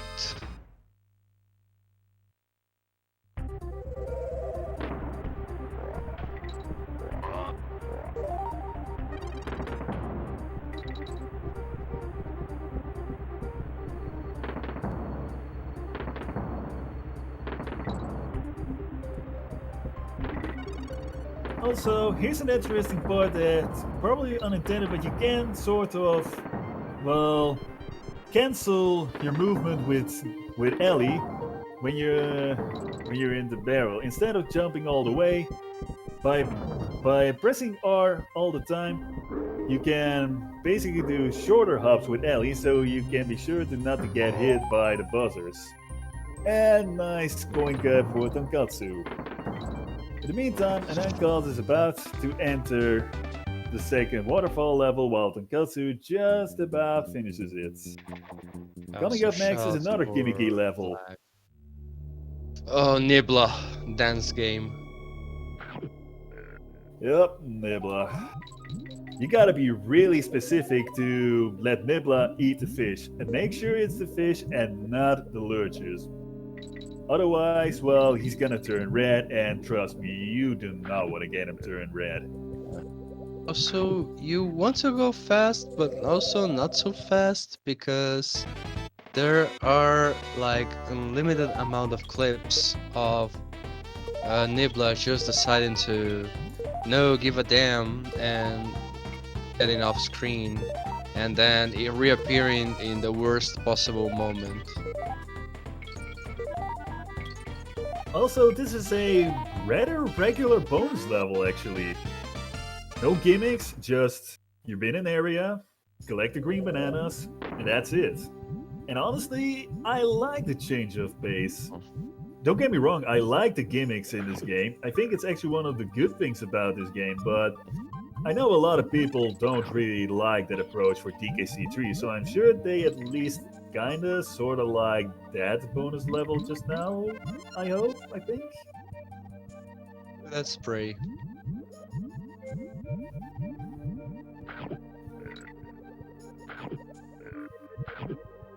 Also, looks like Anankos is about to do the R canceling with Ellie just in a moment.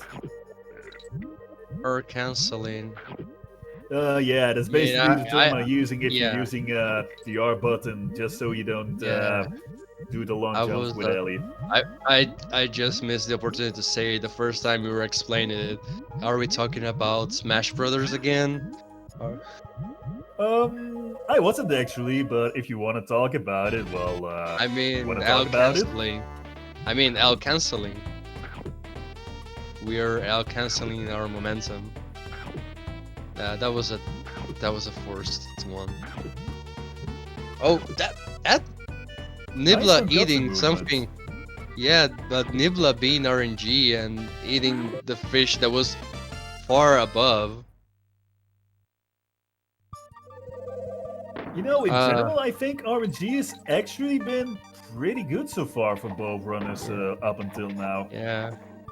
Yeah, which is something to say at least. And for one of the questions that is on the chat, yes, for this trilogy race, the runners are playing the games in order. However, for our leaderboards, we do not care about the order as long as all three games are played like back to back.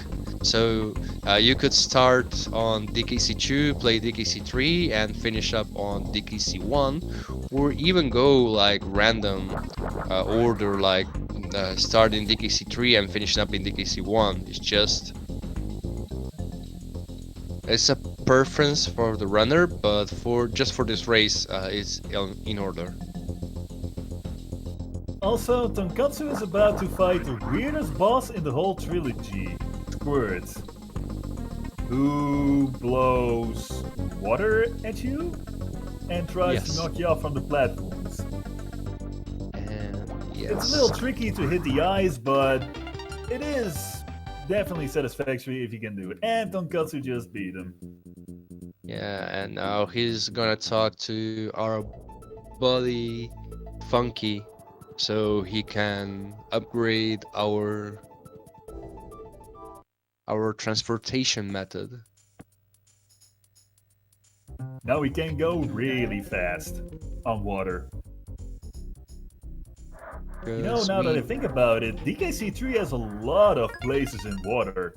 The overworld has a lot of water places. There's several levels with a lot of water. I guess you could say this is more like a wet game. Am I right? Oh boy, yes. Okay, I gotta say this is my favorite track in the trilogy. Sorry, in the game, not the trilogy. The mountain level song. Yeah, those beats always get you pumping once you get to hear them. Yeah. Also, nice kitty bonus. Indeed, yes, that was pretty sick. Also, it's actually a little trickier to do the kitty movement in that bonus because with kitty, unlike with Dixie, you can't float, so it's a little trickier to do precise jumps. But because of the bigger hitbox, you do get a faster time if you manage with kitty. Let's see if Tonkotsu's got the fast DK token, and he got the fast DK token. Yeah, that's really impressive. Also, yeah, Dna423 423 finishing up squirts or going through squirts. By the way, Dna423, by the way. Yeah. Shoutouts to the bonus, to the passage right before the bonus level, which I feel quite miserably in one of my last attempts. I was so pissed off at that moment.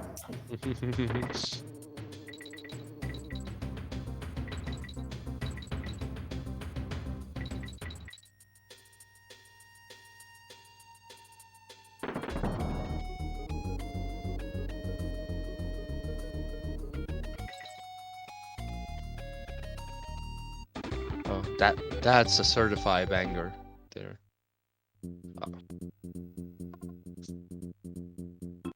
Oh look, another great toboggan level. Also make sure to get the first bonus because it's easy to miss occasionally.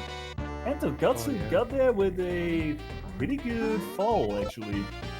Yeah, it's pretty nice to see getting it with Dixie's hovering skills.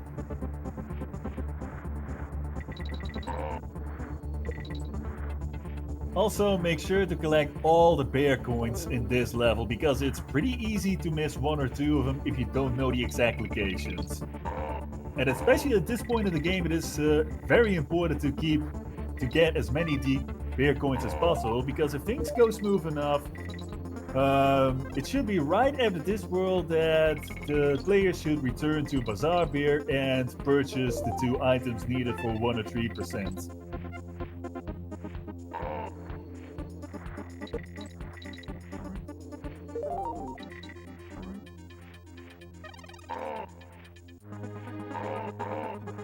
Oh boy, that's a question. Does the Blick fight count as a water level with all the tiers of runners split there? Oh boy. That's actually a question.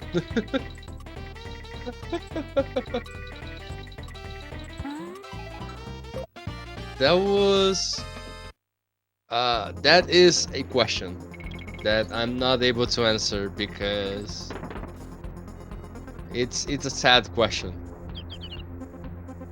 Yeah, sorry, I just missed it. What was the question again? Uh, does the Blick fight count as a water level with all the tiers of runners split there? Hmm, that is an excellent question. I'm not even sure if I can answer that. And I kind of consider myself someone who knows quite a lot about this game. Not everything, of course, but there's still a lot of stuff to know about this game, especially a lot of trivias like that. But yeah, unfortunately, you don't have to do bleak skip in this category, so at least that makes it a lot less annoying for 103 at least. Well, at least in this game, you do not need to skip Blake. You fight it normally. Well, at least in this category, which is always a plus. Well, definitely is. Also, Ananka's about to collect some of the beer coins into the bucket stage. Doing pretty well as well. I sure love to say the word well, do I not? We want to be well. Also, at this stage that tonkotsu is currently right now is really famous because all the skips you can do with team up throw, which is really impressive to watch, even though practicing it is fairly easy, but just watching it and a high level is just so amazing. Yeah, the whole team throwing stuff and all that at this level is very. It's not the hardest thing to practice or to learn, but it can be easy to mess up during runs. But it does look like Tonkotsu is able to do the team throw pretty good right now. Yeah, the last one is the most difficult one because you need to time because not only you have to team up throw upwards, you are falling on the while the falling barrels, and it's not fun at all. Also, tonkotsu on the purple strawberry milkshake factory level. Shoutouts to Zero Demand who pulled that up on a GDQ commentary like, and at instantly we had an image of the level name changed. Like I still have that stored on my computer. Like I don't remember which GDQ was, but like it has at least 3 years. Yeah, it's definitely one of the greatest names that runners have given it to levels like this. But I do have to say, I really like the purple color in this stage. It may not be realistic, but to be honest, DK3 is more cartoonish than the other two games anyway, so I'd say it's still quite fitting. And man, that was risky for the green banana bonus in the non-cost. I was Yeah, pretty it sure it was was. gonna fall off at that moment. Same.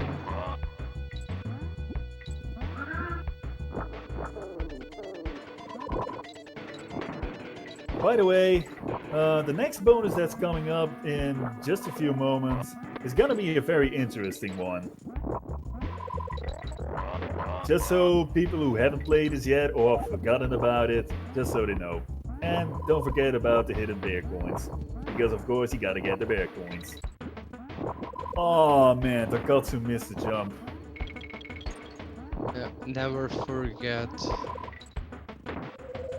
Also, alright, the bonus. And this bonus is really cool because now you get to be the guy shooting instead of the game. It's always fun to watch, but it is a little tricky to do because there's actually a slight delay between the button press and the moment the ball appears on screen. So it can be a little tricky if you haven't played it in a while.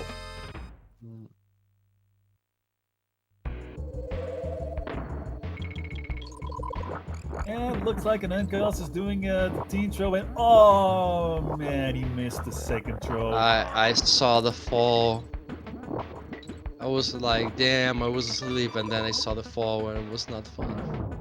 Yeah, guess you could actually say, damn, I was asleep. Yeah, for Damn. people who don't know, it's basically a insider joke in the Donkey Discord from people saying, "Damn, I was asleep." I mean, at this time is actually correct because it's like 7 a.m. where I'm living right now, so I'm actually falling asleep. But for that joke was actually come up when races were a thing, and well, fortunately, times don't exist. So basically, most of the races happened when were 4 a.m. for European boys. So it began like a joke of, oh damn, I was asleep, and just as everything it caught up, and now everything was like, ah damn, I was asleep. Yeah. Shoutouts for time zones being annoying. Also, the Languin hitboxes, as said before in this run, they can be really annoying. Sometimes you can't They just go through the Languins, and sometimes it feels like you can. It isn't they it isn't real RNG, but it sure feels like it sometimes.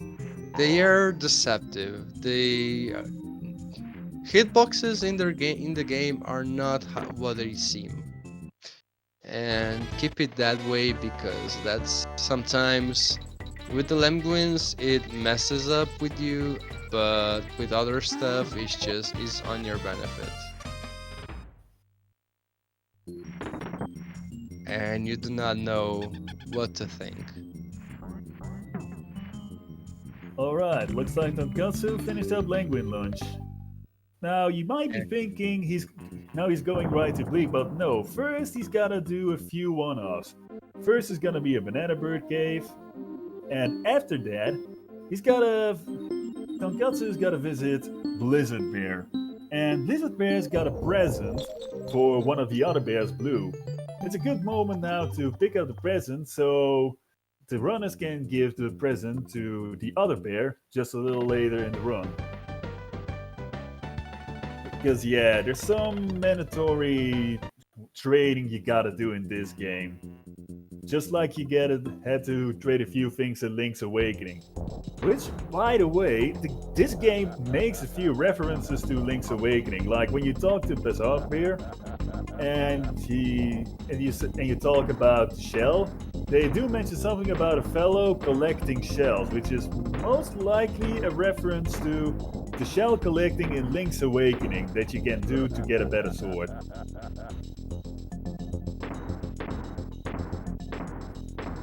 I'm sure chat is full with where's better moments. they will be caught up with our commentary. Just we are not enjoying Bleak's laugh. What. It's always funny to imitate.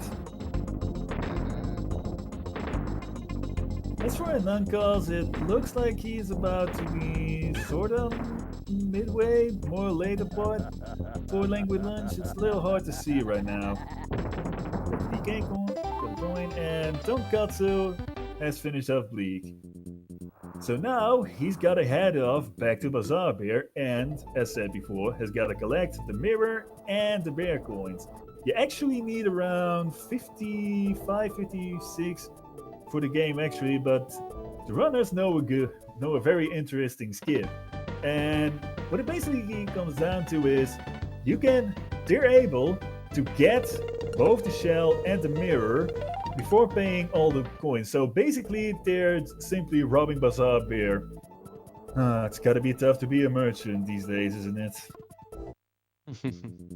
Yes, indeed. Shoutouts to our boy Blue, the blueberry.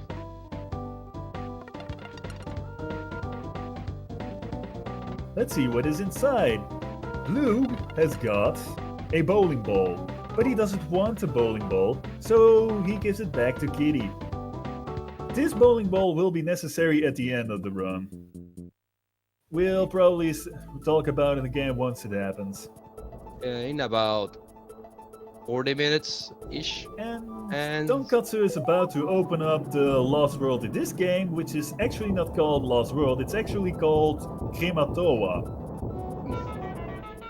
Also, shoutouts to the Beat Krematoa or Water% speedrun category, where you simply have to finish the first two worlds and then go to Krematoa and beat them as quickly as possible.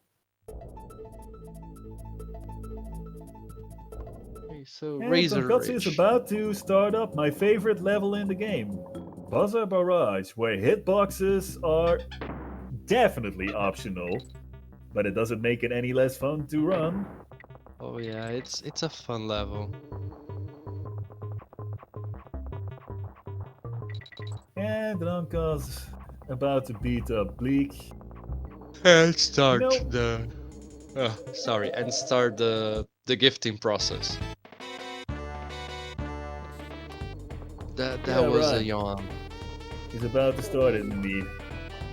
Also, I do have to say that despite the fact that Anenkas had to start a little later, he's still consistently behind. It's not like he's fallen like 2 or 3 levels behind. It's still only like 1 or 1.5 level after Tonkotsu.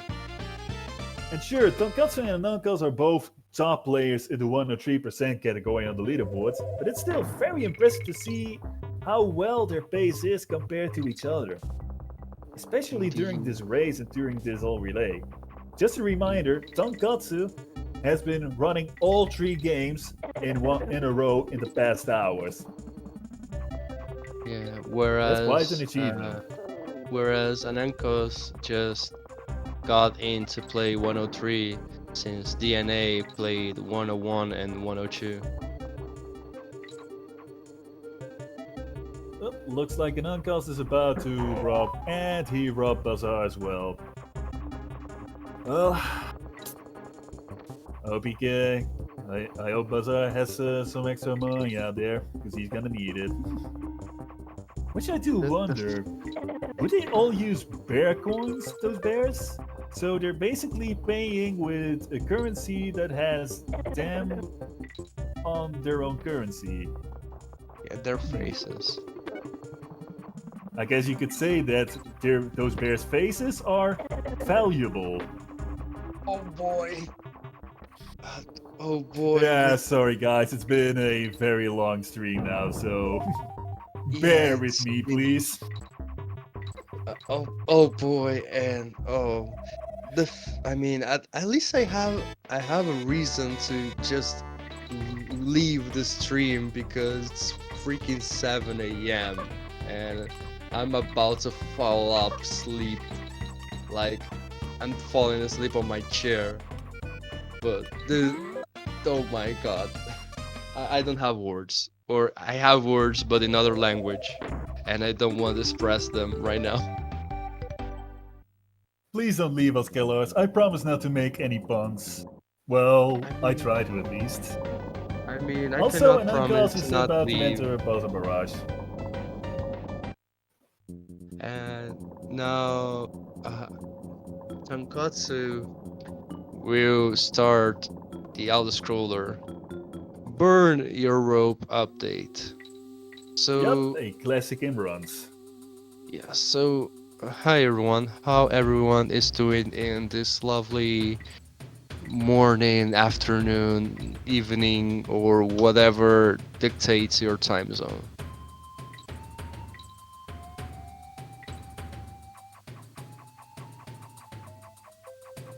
For our fellow Western Europeans who are just now tuning in, we are still doing the 306% relay race, and we are about past midway for the last category, 103%. Hope you guys like to stick around for a little, and hope you guys like the commentary we do, and I hope you guys like to hang out here on SNES Super Stars, which will still be doing many Super Nintendo speedruns for the upcoming days. Also, shoutouts for another scroller of having bonuses as well. I almost forgot about that. Yeah, it's definitely one of those times where you forget about some of those bonuses, or the coins for that matter. Speaking of that coin, it is advised that you get the coin really, really quickly because you do not want the fire from the rope falling on you. And I mean that literally falling on you. I don't know how that's physically even possible, but Uh, well, it's DKC3. There's a lot of stuff that can happen. yeah, yes. On tonkotsu side, you might not even know this before, but now I'm gonna say something that you are not able to unseen. There might be a silhouette on the background that's quietly resemble a lady. Oh Now man, you, now I see it too. It's like in those illusion pictures, isn't it? yes. Several So of them now even. no one will be able to unsee it anymore. And Wow. energy is scarce in a trio 6 run. Like we have to commend Tonkotsu for being able to run all these 3 games like in one sitting for perhaps going to be 4 and 15 hours, 4 hours and 15 minutes. Fortunately, Yeah, it's we got the commentator for different time zones. So if one falls asleep, we have another for backup. yeah. I'll definitely try to do my best as I can because honestly, I've actually never done. I've never done enough comment. I've Commentary. never done commentary on races before, so this is the first one for me. Did you ever do Well, it before, Kelos? that's a marathon first for our boy working player. Sadly, I have far more experience than I want to admit. Even commentating runs that I didn't even know the game. So at least this game I know kind of something. So more. So in Tonkatsu side, we fixed up the other thing that was broken. So now we're gonna to go. He's gonna go through another. Simon says when our boy Bananankas is doing the bonuses in thing in Yeah, Robridge gotta love in the gotta love going through the lifts in this world. uh, Also, which was interesting thing to note: uh, if you're on the okay. I was overworld, be sure not to use too many Kongs because with one Kong you yeah can actually go to the maps faster. yeah. I was about to say that some of the level names in English has so many good fonts like Confused Kongs. Even though the community called Burn Your Rope is the name of the level is Confused Kongs, which is hilarious. And let me think. I think it was called Confused Clear, but still, the pun still applies. But Yeah, yeah, something like that. I feel the Uh, designers at Rare had a lot of fun making these games. yes, 7 a.m. Bear with me, lads. Like 7 a.m. and being able to actually try to think is I'm impressed with myself. Sometimes I'd like to imagine if some of the main designers for these games, like Greg Mayles or Mark Wilson, would give some commentary during a live speedrun race or event or something, because it would be really fascinating to hear from their side how they would see that their games are simply being demolished. Would Things that just are all done all unintentionally, but oh so beautifully. they would stare at all with all of this. Oh, and by the way, floodlit fish, getting lights again does make it a little slower for speedruns, but fortunately it isn't all too hard to find the stars in the bonus rooms.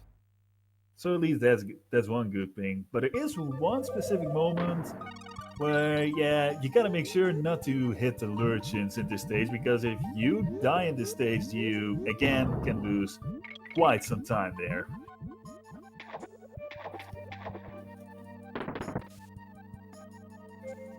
Okay. Looks like an Encals is about to finish up the bird cave, the banana bird cave, there in World 6. And Yeah. looky there, another animal buddy level with all the animal buddies. Yeah, I don't even know the name of this level, but I like to call it like Animal Antics light version because basically you just play with all the animal buddies. Well, you don't actually have to, but you have the option to play with all animal buddies. Yeah, it is basically the same as Animal Antics, except that you need to do this stage. You don't need to use all the animal buddies for any percent runs, but for 100 to 3%, it is advisable that you want to use all of them. And yes, that includes Ellie. Because coming up, there's a bonus room where you gotta jump off Ellie. So yeah, this is actually a moment where the sort of Yoshi's kit is actually intentional from the game, from the designers. Well, ain't that something special? Also, Oh yeah, nice bonus from Tonkotsu. indeed. Do, do, do, do, do, do, do, do. And one more Squidder moment. Also, coming up is one of the most lagging parts in the whole game. Fortunately, Tonkatsu was able to get through the part relatively quickly. And show your girlfriend or niece, A cousin or friend, I don't know at this point. Yeah, from what I learned from the lore, Kitty was like a nephew of Kitty, I think. That's what was said in the manual at least, but it's been a very long time since I read the manual, so maybe Chet can correct me if I'm wrong.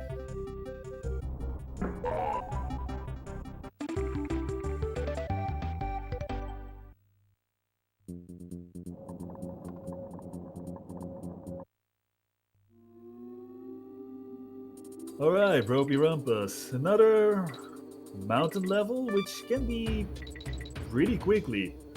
Shout out to the any percent speedrun where you can do a 2-1 jump, which is a little hard to pull off.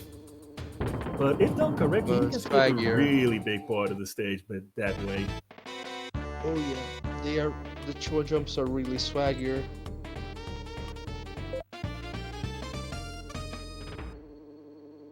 Also, an Uncals is about to finish Puddle Panic. And it does seem that both runners are still on a relatively good pace, and nice damage boost on Tonkotsu. Yeah. Also, this level where Tonkotsu is, it's one of the other levels that you actually need to grab parry the parallel bird, and you actually need to keep it until the end, because if you lose it, you have to redo the level, because the parry holds a bonus level. So don't be surprised if you see both runners taking it safe towards the end of the level. Yeah, as said before, you really want to make sure not to lose parry, and also important, not lose into bonus room itself, because otherwise you can arguably have the biggest time loss in the whole game. There's gonna be a very similar situation like this in one of the Krematoa levels later on. So it doesn't seem too hard to get the green bananas here, but trust me, you do not want to get too risky there. Not at all. Right, looks like Nankatsu is also doing relatively fast square jump. Tonkatsu is about to hit bar boss, one of the, let's say, more interesting bosses in the whole trilogy. Yeah, it has a more complicated pattern than most of them. And it is, well, to say a boss is RNG is an understatement, because the bosses are RNG, but This one is, at least the first phase it is. The second one's just position based. Yeah, I agree with that. Positions is probably the most important one for this boss in the whole game. If you're positioned just right, you can beat boss pretty quickly. Also, Like, Tonkatsu took an intentional hit there, just so he only had to use Kitty, because the next level, which is the first jungle level in this game, by the way, you really want to use only Dixie because that's like, well, a little faster, as said yeah, before. also, I mean, most of the times, if you see the runners entering the stage with only one Kong, it's not because like they took damage and they couldn't keep the other one. It's just most of those levels having both Kongs, it lags the game like a lot. Although we see there that Tonkatsu got a safety. I mean, on this stage the lag isn't as prevalent, but still, it's noticeable. And Anenko's having trouble with the 2-1 jump, sadly. Yeah, he had to backtrack a little with and get one of the Kongs back. Unfortunately, looks like the 2-1 skip is not really working in his favor at first when Ankos, but he finally got it. And he got the damage boost, but he didn't reach the rope, unfortunately. Yeah, sometimes these games can be pretty brutal if you want to speedrun them. Oh yeah.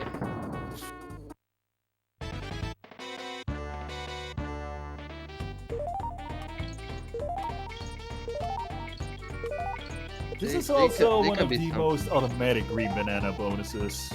Not the hardest, but you really want to make sure to do down jumps and regular jumps. Well, efficiently, of course. Well, doing jumps efficiently is just the hardest thing ever. Yeah. Chat might have noticed that we've been saying efficiently a lot, and that's because if you want to speedrun all three games optimally, well, it's really position based at the moment. It's not like DK3 has a lot of frame perfect tricks compared to the other two games, but it is still very hard to do it optimally, especially if you want to do 103%, which is a very long category for a side-scrolling speed game. Also, Tonkatsu has entered RNG Cave, as we'd like to call it, because, well, just look. I mean, just for starters, the ghost barrows that you see that pops up and pops out.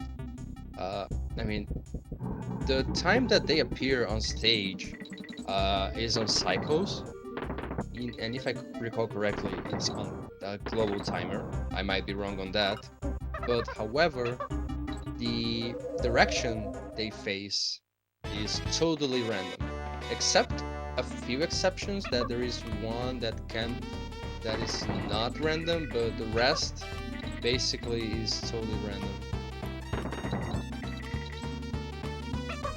Also,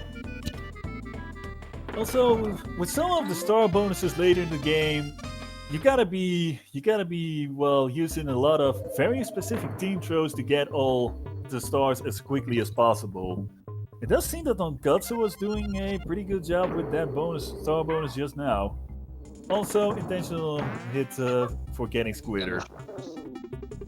Yeah, otherwise he would have to wait like a ghost barrow, and as we know, waiting for ghost barrow is not fast.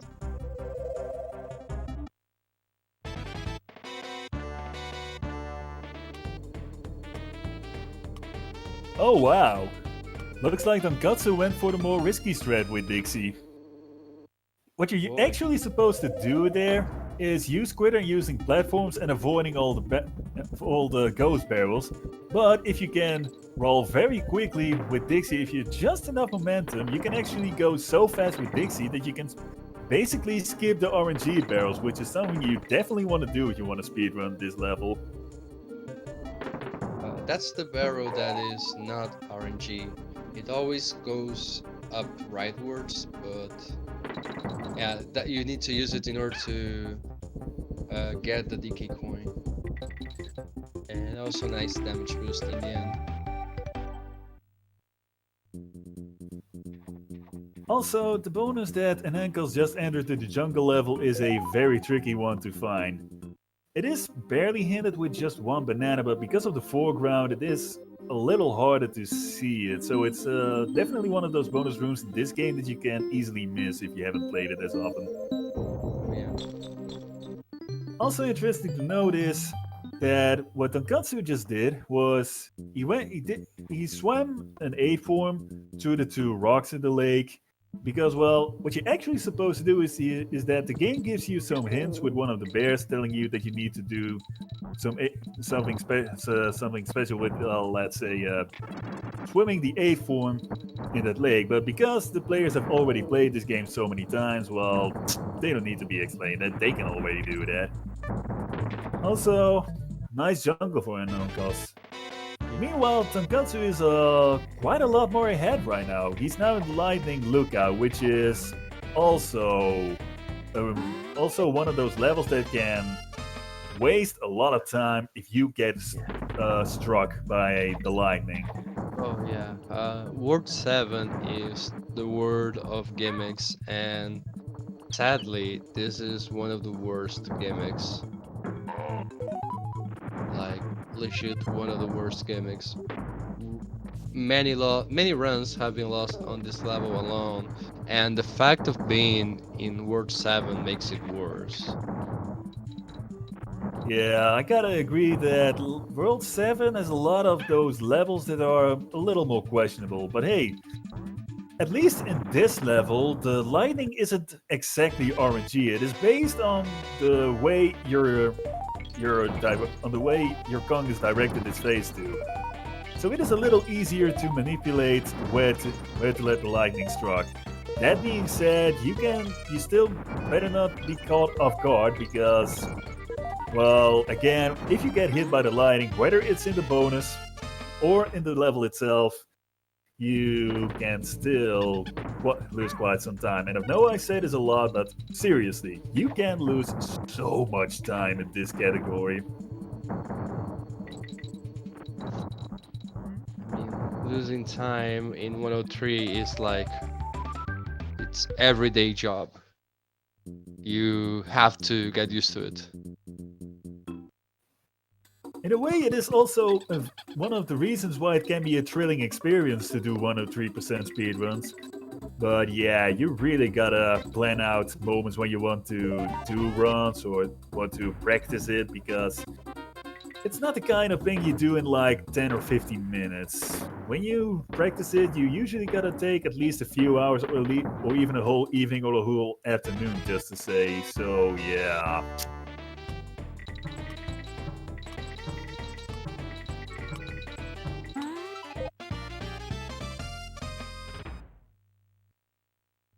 And then Carl's about to finish up RNG Caverns.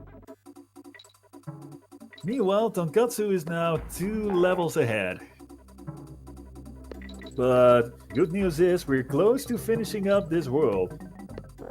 Once Tonkotsu has finished up this level, by the way, nice bonus jump. There's only gonna be one more level, one more regular level, and there's gonna be the final boss. The benefit for the RNG for the green bananas in this bonus doesn't seem all too bad for Tonkotsu. Meanwhile, Anankaz is now at Lightning Lookout, and it seems that he's going over there pretty smoothly. Also, gotta love more of those hidden things because of the foreground.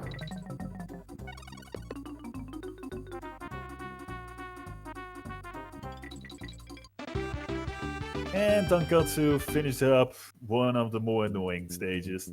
And here's arguably the most gimmicky level in the whole game, and maybe in the whole trilogy.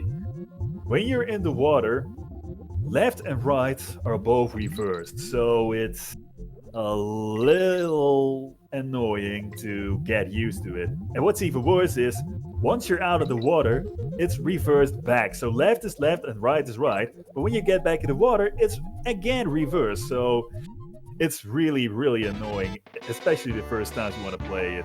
I've even read some guides on game FAQs where they said that, yeah, if you're playing this on an emulator, be sure to rebind the buttons for that level because, well, it might save you a lot of trouble because of it. But of course, our two guys are not playing this on an emulator, they're playing this on console. So they don't really have that luxury. But I do have to say that once you get used to the gimmick and once you get the controls down, it's actually not the hardest level in the game to actually run. You can still lose some time, of course, but compared to some of the other levels in this world, like Lightning Lookout or the RNG Caverns, it's actually quite doable once you get the gimmick right.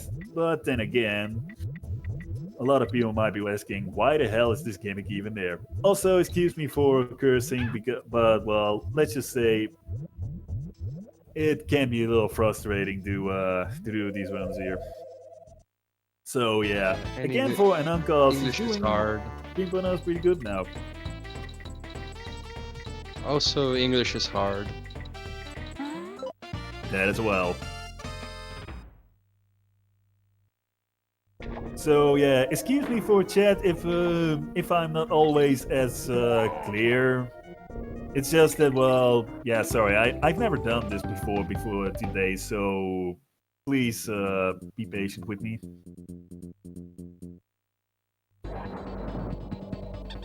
So, entering up the Chaos Fight number 2, because not enough we faced it one time already, we have to face it twice. But I wonder why there is a curtain on the background. Fortunately, this boss fight isn't all that hard to run, but why is the game not finished yet? Why? The plot thickens. There's a lever pulling up. I see it feeds. Oh my god. It's What? K. Rool! It's K. Rool again! No. But this time, it's not King K. Rool, it is not Captain K. Rool. No, Captain. ladies and gentlemen. What? This is Baron K. Rulenstein. Oh, And he's an evil my. scientist. I with love evil that. plans. I love the fact that when he goes with the speech, that we go just fast that we just missed it, but he, in the English version at least, he gets so mad that we destroy his robot that he said, "Oh no, I used my wife's kitchen stuff to build it. Now she's gonna be mad at me." That is so hilarious. The Also, one time I read shoutouts that. to the guys who wrote the cutscene and the dialogues for it, because it's basically a Scooby-Doo reference. Because at one point, K. Rool is basically saying, "And I would have gotten away with it if it weren't for your meddling kids." But instead of kids, it's, well, the two Kongs. Was it a necessary reference? I don't know. But hey, as long as it's not like it's hurting anyone, so what's the deal? Yeah. Let me see if I can find the quote, the actual quote for for Baron. Also, an Enka is about to enter Poisonous Pipeline. Going pretty smoothly. Okay, I love. It is unfortunate for Tonkotsu that he got hit as Kitty, Yeah. Dixie, because doing it with Kitty is a little harder for this fight. Yeah. And K. Rool 1 is beaten. Well done, Yeah, Tonkotsu. we need one more bonus thing, and there go Diddy and Donkey. So, okay, let's read what Baron K. Roolsteiner says. "No, what you've done, my wife's gonna kill me. I use all her best pots and pans to make him, and then you just cast him aside as he were a stack of empty tins. How dare you?" And chaos was my ticket to world domination, and I've gotten away with it if it weren't for you, meddling kids. Well, you For may what have roasted kids? my rowboat, but I am the master chef all around here, and I reckon it's about time your goose was cooked. That, It's that just that's such so a hilarious. cheesy lie, man. The time that the time that I read this, like, I was laughing because, like, I mean, this cannot be the final boss. And you're right, it actually sorta isn't because there's another boss fight coming up here in 103%. Although it is actually the last regular final boss, if you know what I'm Let's see if saying. let's see if we can do the robbery. No, we were not able to do the robbery. Yeah, for people who don't know what we're talking about with the robbery, there is a glitch you can pull off in Krematoa, which is called the boomer skip. I'm not entirely sure if it's one frame only or just a few frames only, but it is a little hard to get right. But if you get it right, you can skip one or two visits to Boomer, and it does save a little time if you're doing either the Krematoa runs or 103%. Oh, also shout outs to DKC3, where you don't have to wait as long to reset as opposed to 102%. So at least it's got that going for it. Oh yeah. Also we have those bonuses that if your web decides to give out, you just fall into oblivion. Yeah, that's something that can be a little annoying if you're trying to do speedruns, especially with Squitter, because sometimes it seems that the web platforms, well, get destroyed much quicker than they should. It's usually intentional when they give out quicker, but sometimes it seems to do it just a little faster than expected, and yeah, it can make you lose quite some time if done probably. Also, it looks like the Guts is simply doing the Squawks bonus with Squawks.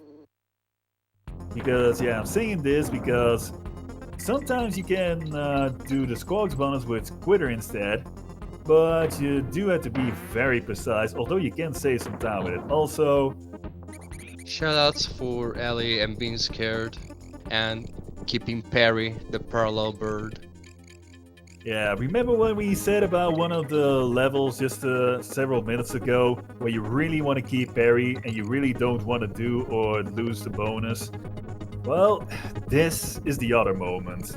You really want to make sure to keep Perry at the end of the level, and you want to make sure not to lose in the bonus itself. Because trust me, once you lose that, you can have the biggest time loss in the whole category. You can lose like 2 or 2.5 minutes. And considering the speedrun of this game is usually around 2 hours and 15-20 minutes usually, that's very frustrating. That's a lot. Okay, and then So finishing up the first K-Row fight. nice going in, Uncles.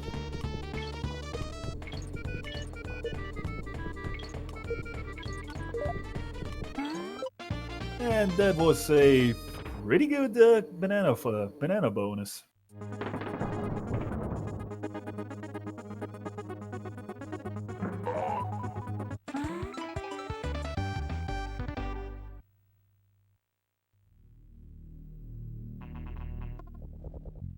Coming up next is another level where zips can definitely make you lose some.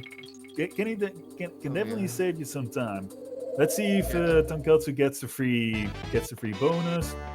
This Just is throw you Zip just so you go to the other screen, and he gets it. Easy every time. Yeah, chill out now. Getting all the banana thing. Well, that's odd. For some reason, he was walking to the other side just now. I'm not He sure thought about that maybe that. he was able to get the rest. Well, to be fair, it's been a very, very long race, so yeah, I can't really blame Tonkotsu for catching a breath, especially considering the fact that, again, he's been running all 3 games in a row right now. And 100% of these games can be quite long, especially 3 of them. Also, Ananka's about to start up Stampede Sprint. And looks like right now the pacing is going pretty well. It does seem that Tonkotsu is just going with team throws instead of zips, but that's still quite fast to do if you do it efficiently. I use team throws myself when I try to do a run at that level, so yeah, I'd say good choice.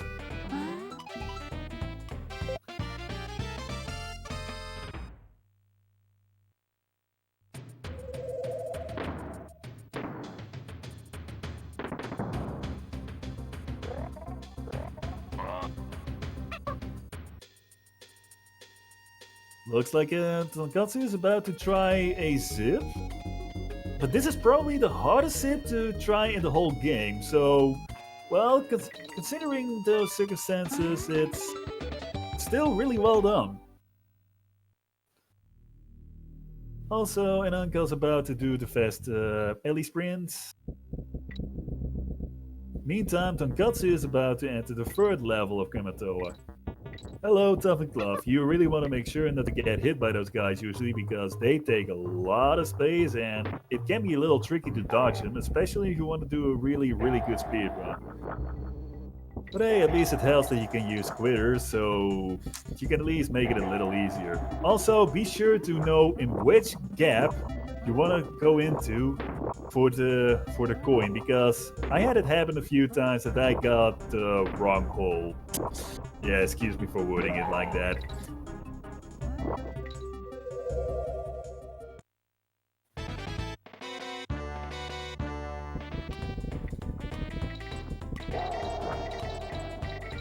Easy bonus. Still, nice on the Gutsu. Talking about bonuses, meanwhile, Ananka's is at the safer bonus to say. And it does seem that he's still jumping around quite a lot. That's quite impressive that he's actually doing so many jumps, which is actually quite risky to do at that part, as said before. And he's done it. In the meantime, Tonkotsu got in another bonus.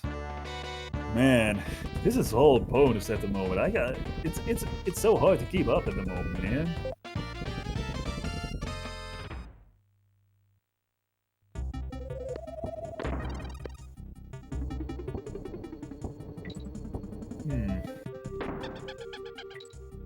And let's see if Anankos is gonna get an easy bonus now. And he does. It seems like he does.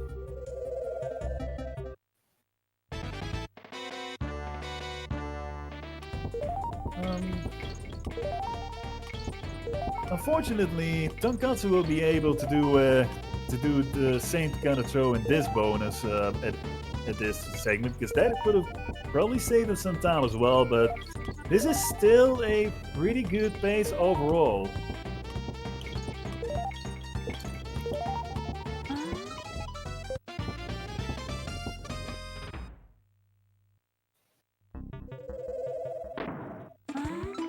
And Tonkotsu finished up level 3.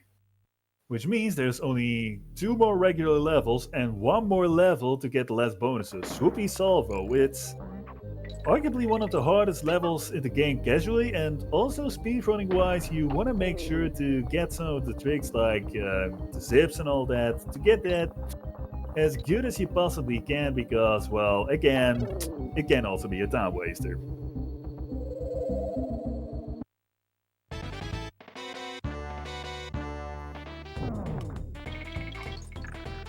And let's see, Nakatsu getting the bonus coin. Maybe not the fastest way, but well, it's still pretty good when you consider the fact that this is a marathon run.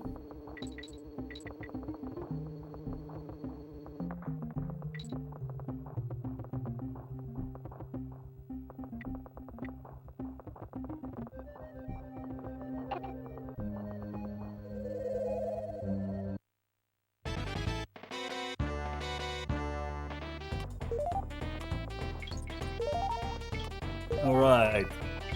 Green banana bones with squawks. It's not the hardest to do, but it might be tricky if you want to get a little risky and hit the swoopies while getting the green bananas as quickly as possible. And Tonkotsu did a great bonus again. Nice going. Nice going, Tonkotsu. Hmm. Hey, Kellogg's, you still there? I'm still here, incredibly. Oh, You know, okay. I Yeah, got a sorry if little I've bit been of talking a food. little too much right now, but Oh I no, wasn't sure if you were that's still gonna reply, so... no, that's perfect. If the less I talk, the better. Because if I end up falling asleep, it would be better. No, I'm still here. I'm trying to maintain myself for the peoples. Well, if you're able to manage it just a little more, because we are very, very close to the end of this race. Oh yeah, we only have on Tonkotsu side a couple more stages and Rocket Rush. Tonkotsu is about to finish up Hooply Salvo, and while he wasn't able to do all the zips, it is still done pretty quickly. And again, this is a marathon, so, well, you can't really blame them for using a few more save strats. I mean, to be honest, if I were on a run like this, I probably would have been using a lot more save strats as well. Also, nice bonus in Ankos. They went really well. So Tonkatsu is now gonna go back to get back to Boomer, so he can get Rocket Rush, the other very gimmicky level in this game, and maybe also in the trilogy. Yeah, just please don't swap.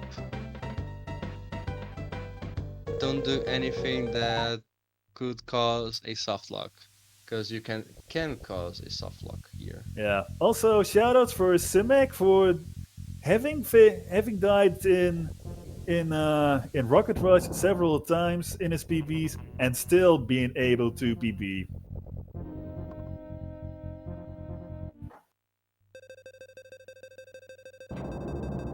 Oh, there we go.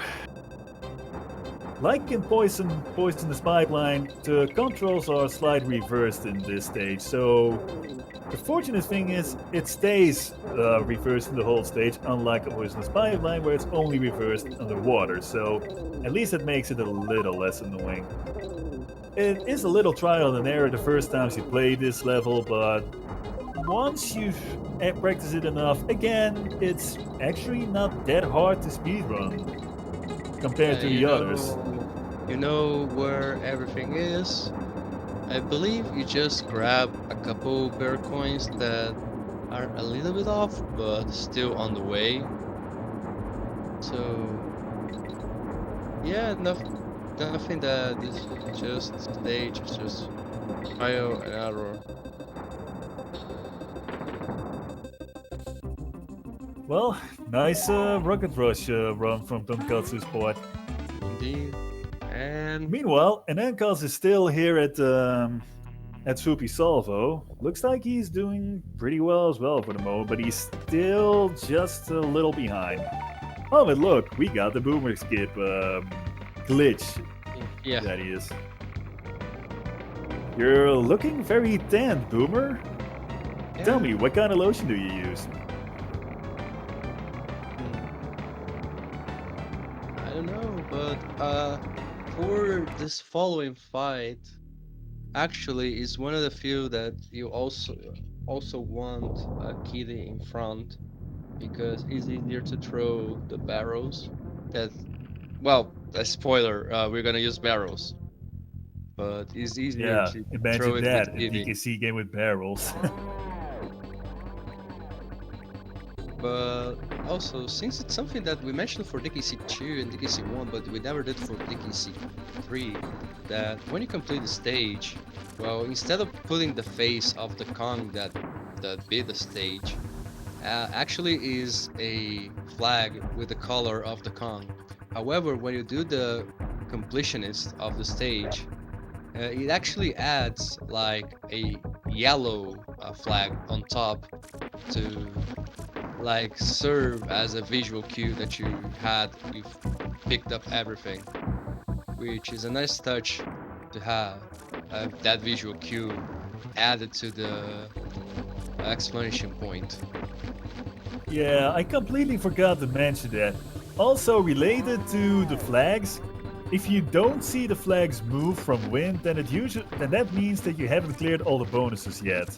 If they do move, however, then it means that you got all the bonuses. So I guess it's an interesting touch that they made it a little more clear for the player if there's still some things left if you want to go for a completion run.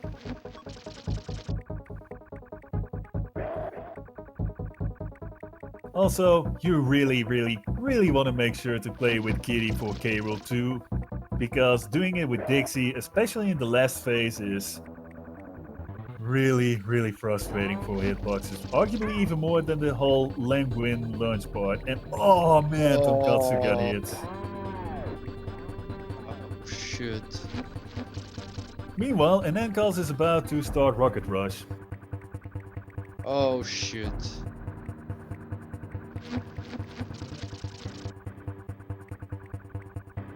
Well, let's hope for the best for tonkotsu. The Well, fortunately, it okay. does mean that he didn't have to Yeah. sacrifice one of his Kongs, so Yeah, there's that. it's over. Now the cleanup. Yeah, cleanup. Basically, this is the part when runners do all the remaining bird caves and all the other things you need to do to clear all the birds. Because remember, you still need to collect all the banana birdies if you want to get 103%, or 105% if you play this on the tough Chico mode. But that's Yeah, a the whole different toughest. story. That you are an absolute mad lad if you do on toughest.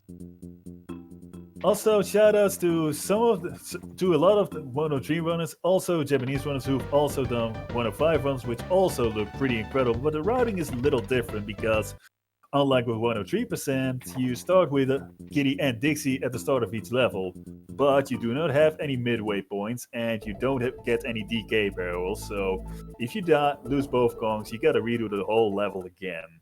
So yeah. But yeah, Not fun. basically, Funky is now very happy that you found all the DK coins because apparently you gotta save all the Unbelievable. DK coins for him. And now he gives Uh, you nothing? actually, Oh, I never did. mind. Yeah, I he gives just you kidding. The coolest nothing. creation, the funky copter. Funky, you troll. Bust a move.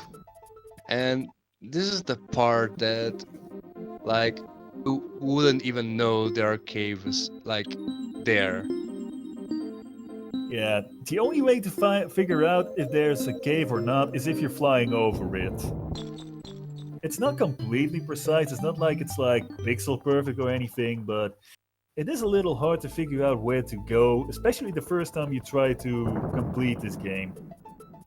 But hey, at least once you get the copter, it is much easier to get to several areas faster, so that's definitely one of the reasons why you want to hold off with visiting a few places so that you can complete the game much faster overall.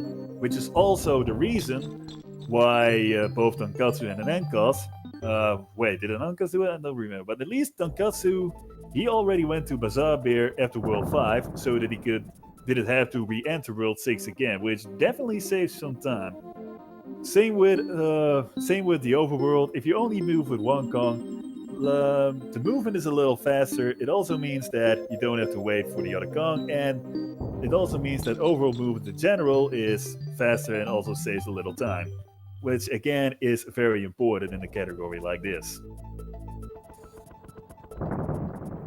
And let's see, it looks like Anankos is about halfway for K Rool 2. So far, he still got kitties, so that's not looking too bad, but unfortunately, the race is almost to its end, so I'm not entirely sure if Team Anankos and DNA will still be able to win this, unfortunately.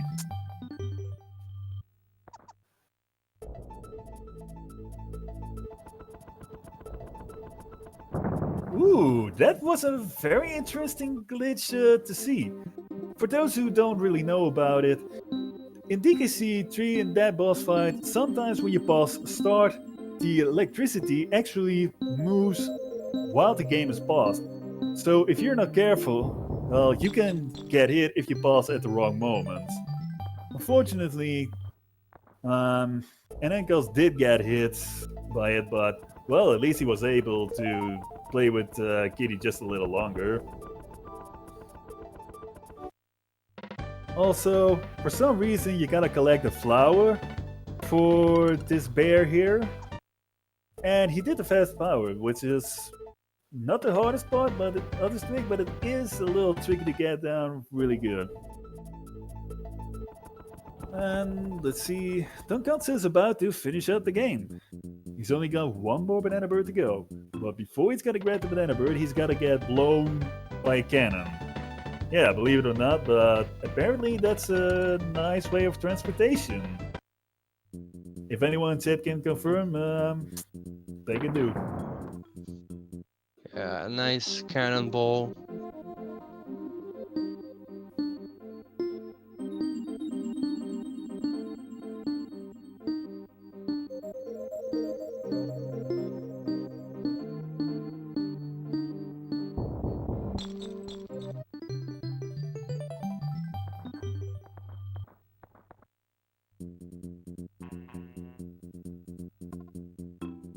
Well, and Enkels is about to do the cleanup, but unfortunately, tonkotsu is almost ready with this game. And with the trilogy even. Yeah. Just gotta go to Ton- one more character, one more cutscene. And So we'll be done. apparently, all these banana birds you've been collecting, you've been doing that to bring it to their mother. And they gotta save her with the spell just by being there. I don't know how K. Rool managed to do that to log her up, but anyway, looks like tonkotsu has finished the trilogy race, and he has won with a 4-14 in total. Nice run, tonkotsu. Yeah, that's GG. Like, amazing run. Amazing run indeed. Like, a really solid time for the 306. Surely is. Also, gotta love that final cutscene. Oh yes, it's so hilarious. Yeah, remember how epic it was in DKC2 in the secret ending, where you had a good look at the horizon? It looked so awesome with both Donkey and Diddy and Dixie. Well, in this game they decided to go for more cartoony things, so they just trapped K. Rool in an egg. Because, yeah, why not? I mean, DKC3 is kind of different from the other two games anyway, so might as well go all the way. In the meantime, Enkels is still busy doing cleanups for the banana birds, but it does seem that he might be finishing soon as well. Yeah, so let's do this.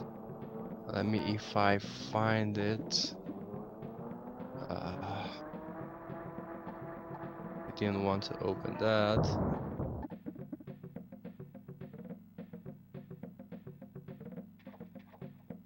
Where Oh, is by the the way, for those who thing? don't know, you can actually use the horns of the boats if you're riding them on the overworld. You just gotta press the X button to do that. Yeah, and if you press a specific combination, you can actually make a even better sound. Yeah, gotta love spamming that klaxon. Oh yeah, that's so amazing. To lack of a better wording. Alright, looks like Enkels is very close to finishing right now. He's also doing the flower.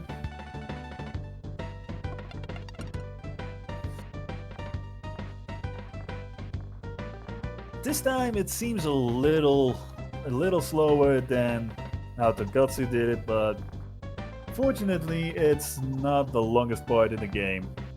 At least he didn't need to wait a little longer for resetting in 102, so there's that.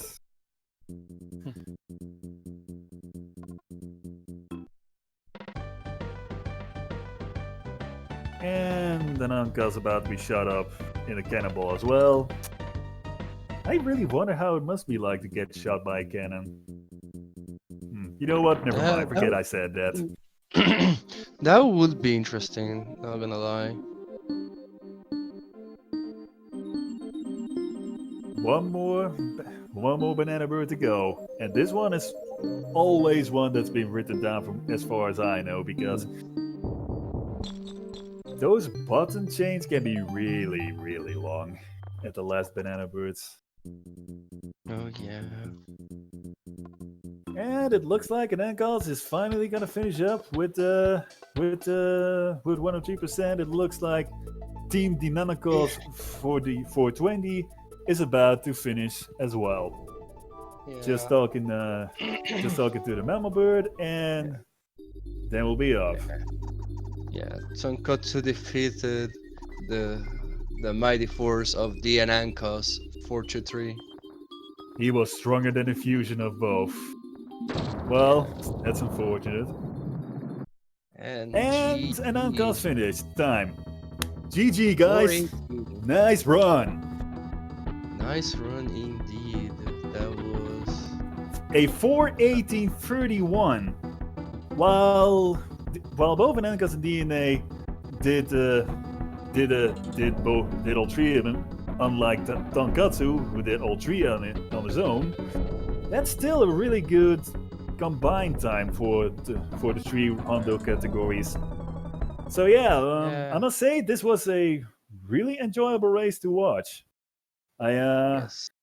I hope chat enjoyed it. I hope everyone enjoyed the commentary. And Kellers, I want to thank you for most of the information about the speedrun and all the tricks and all.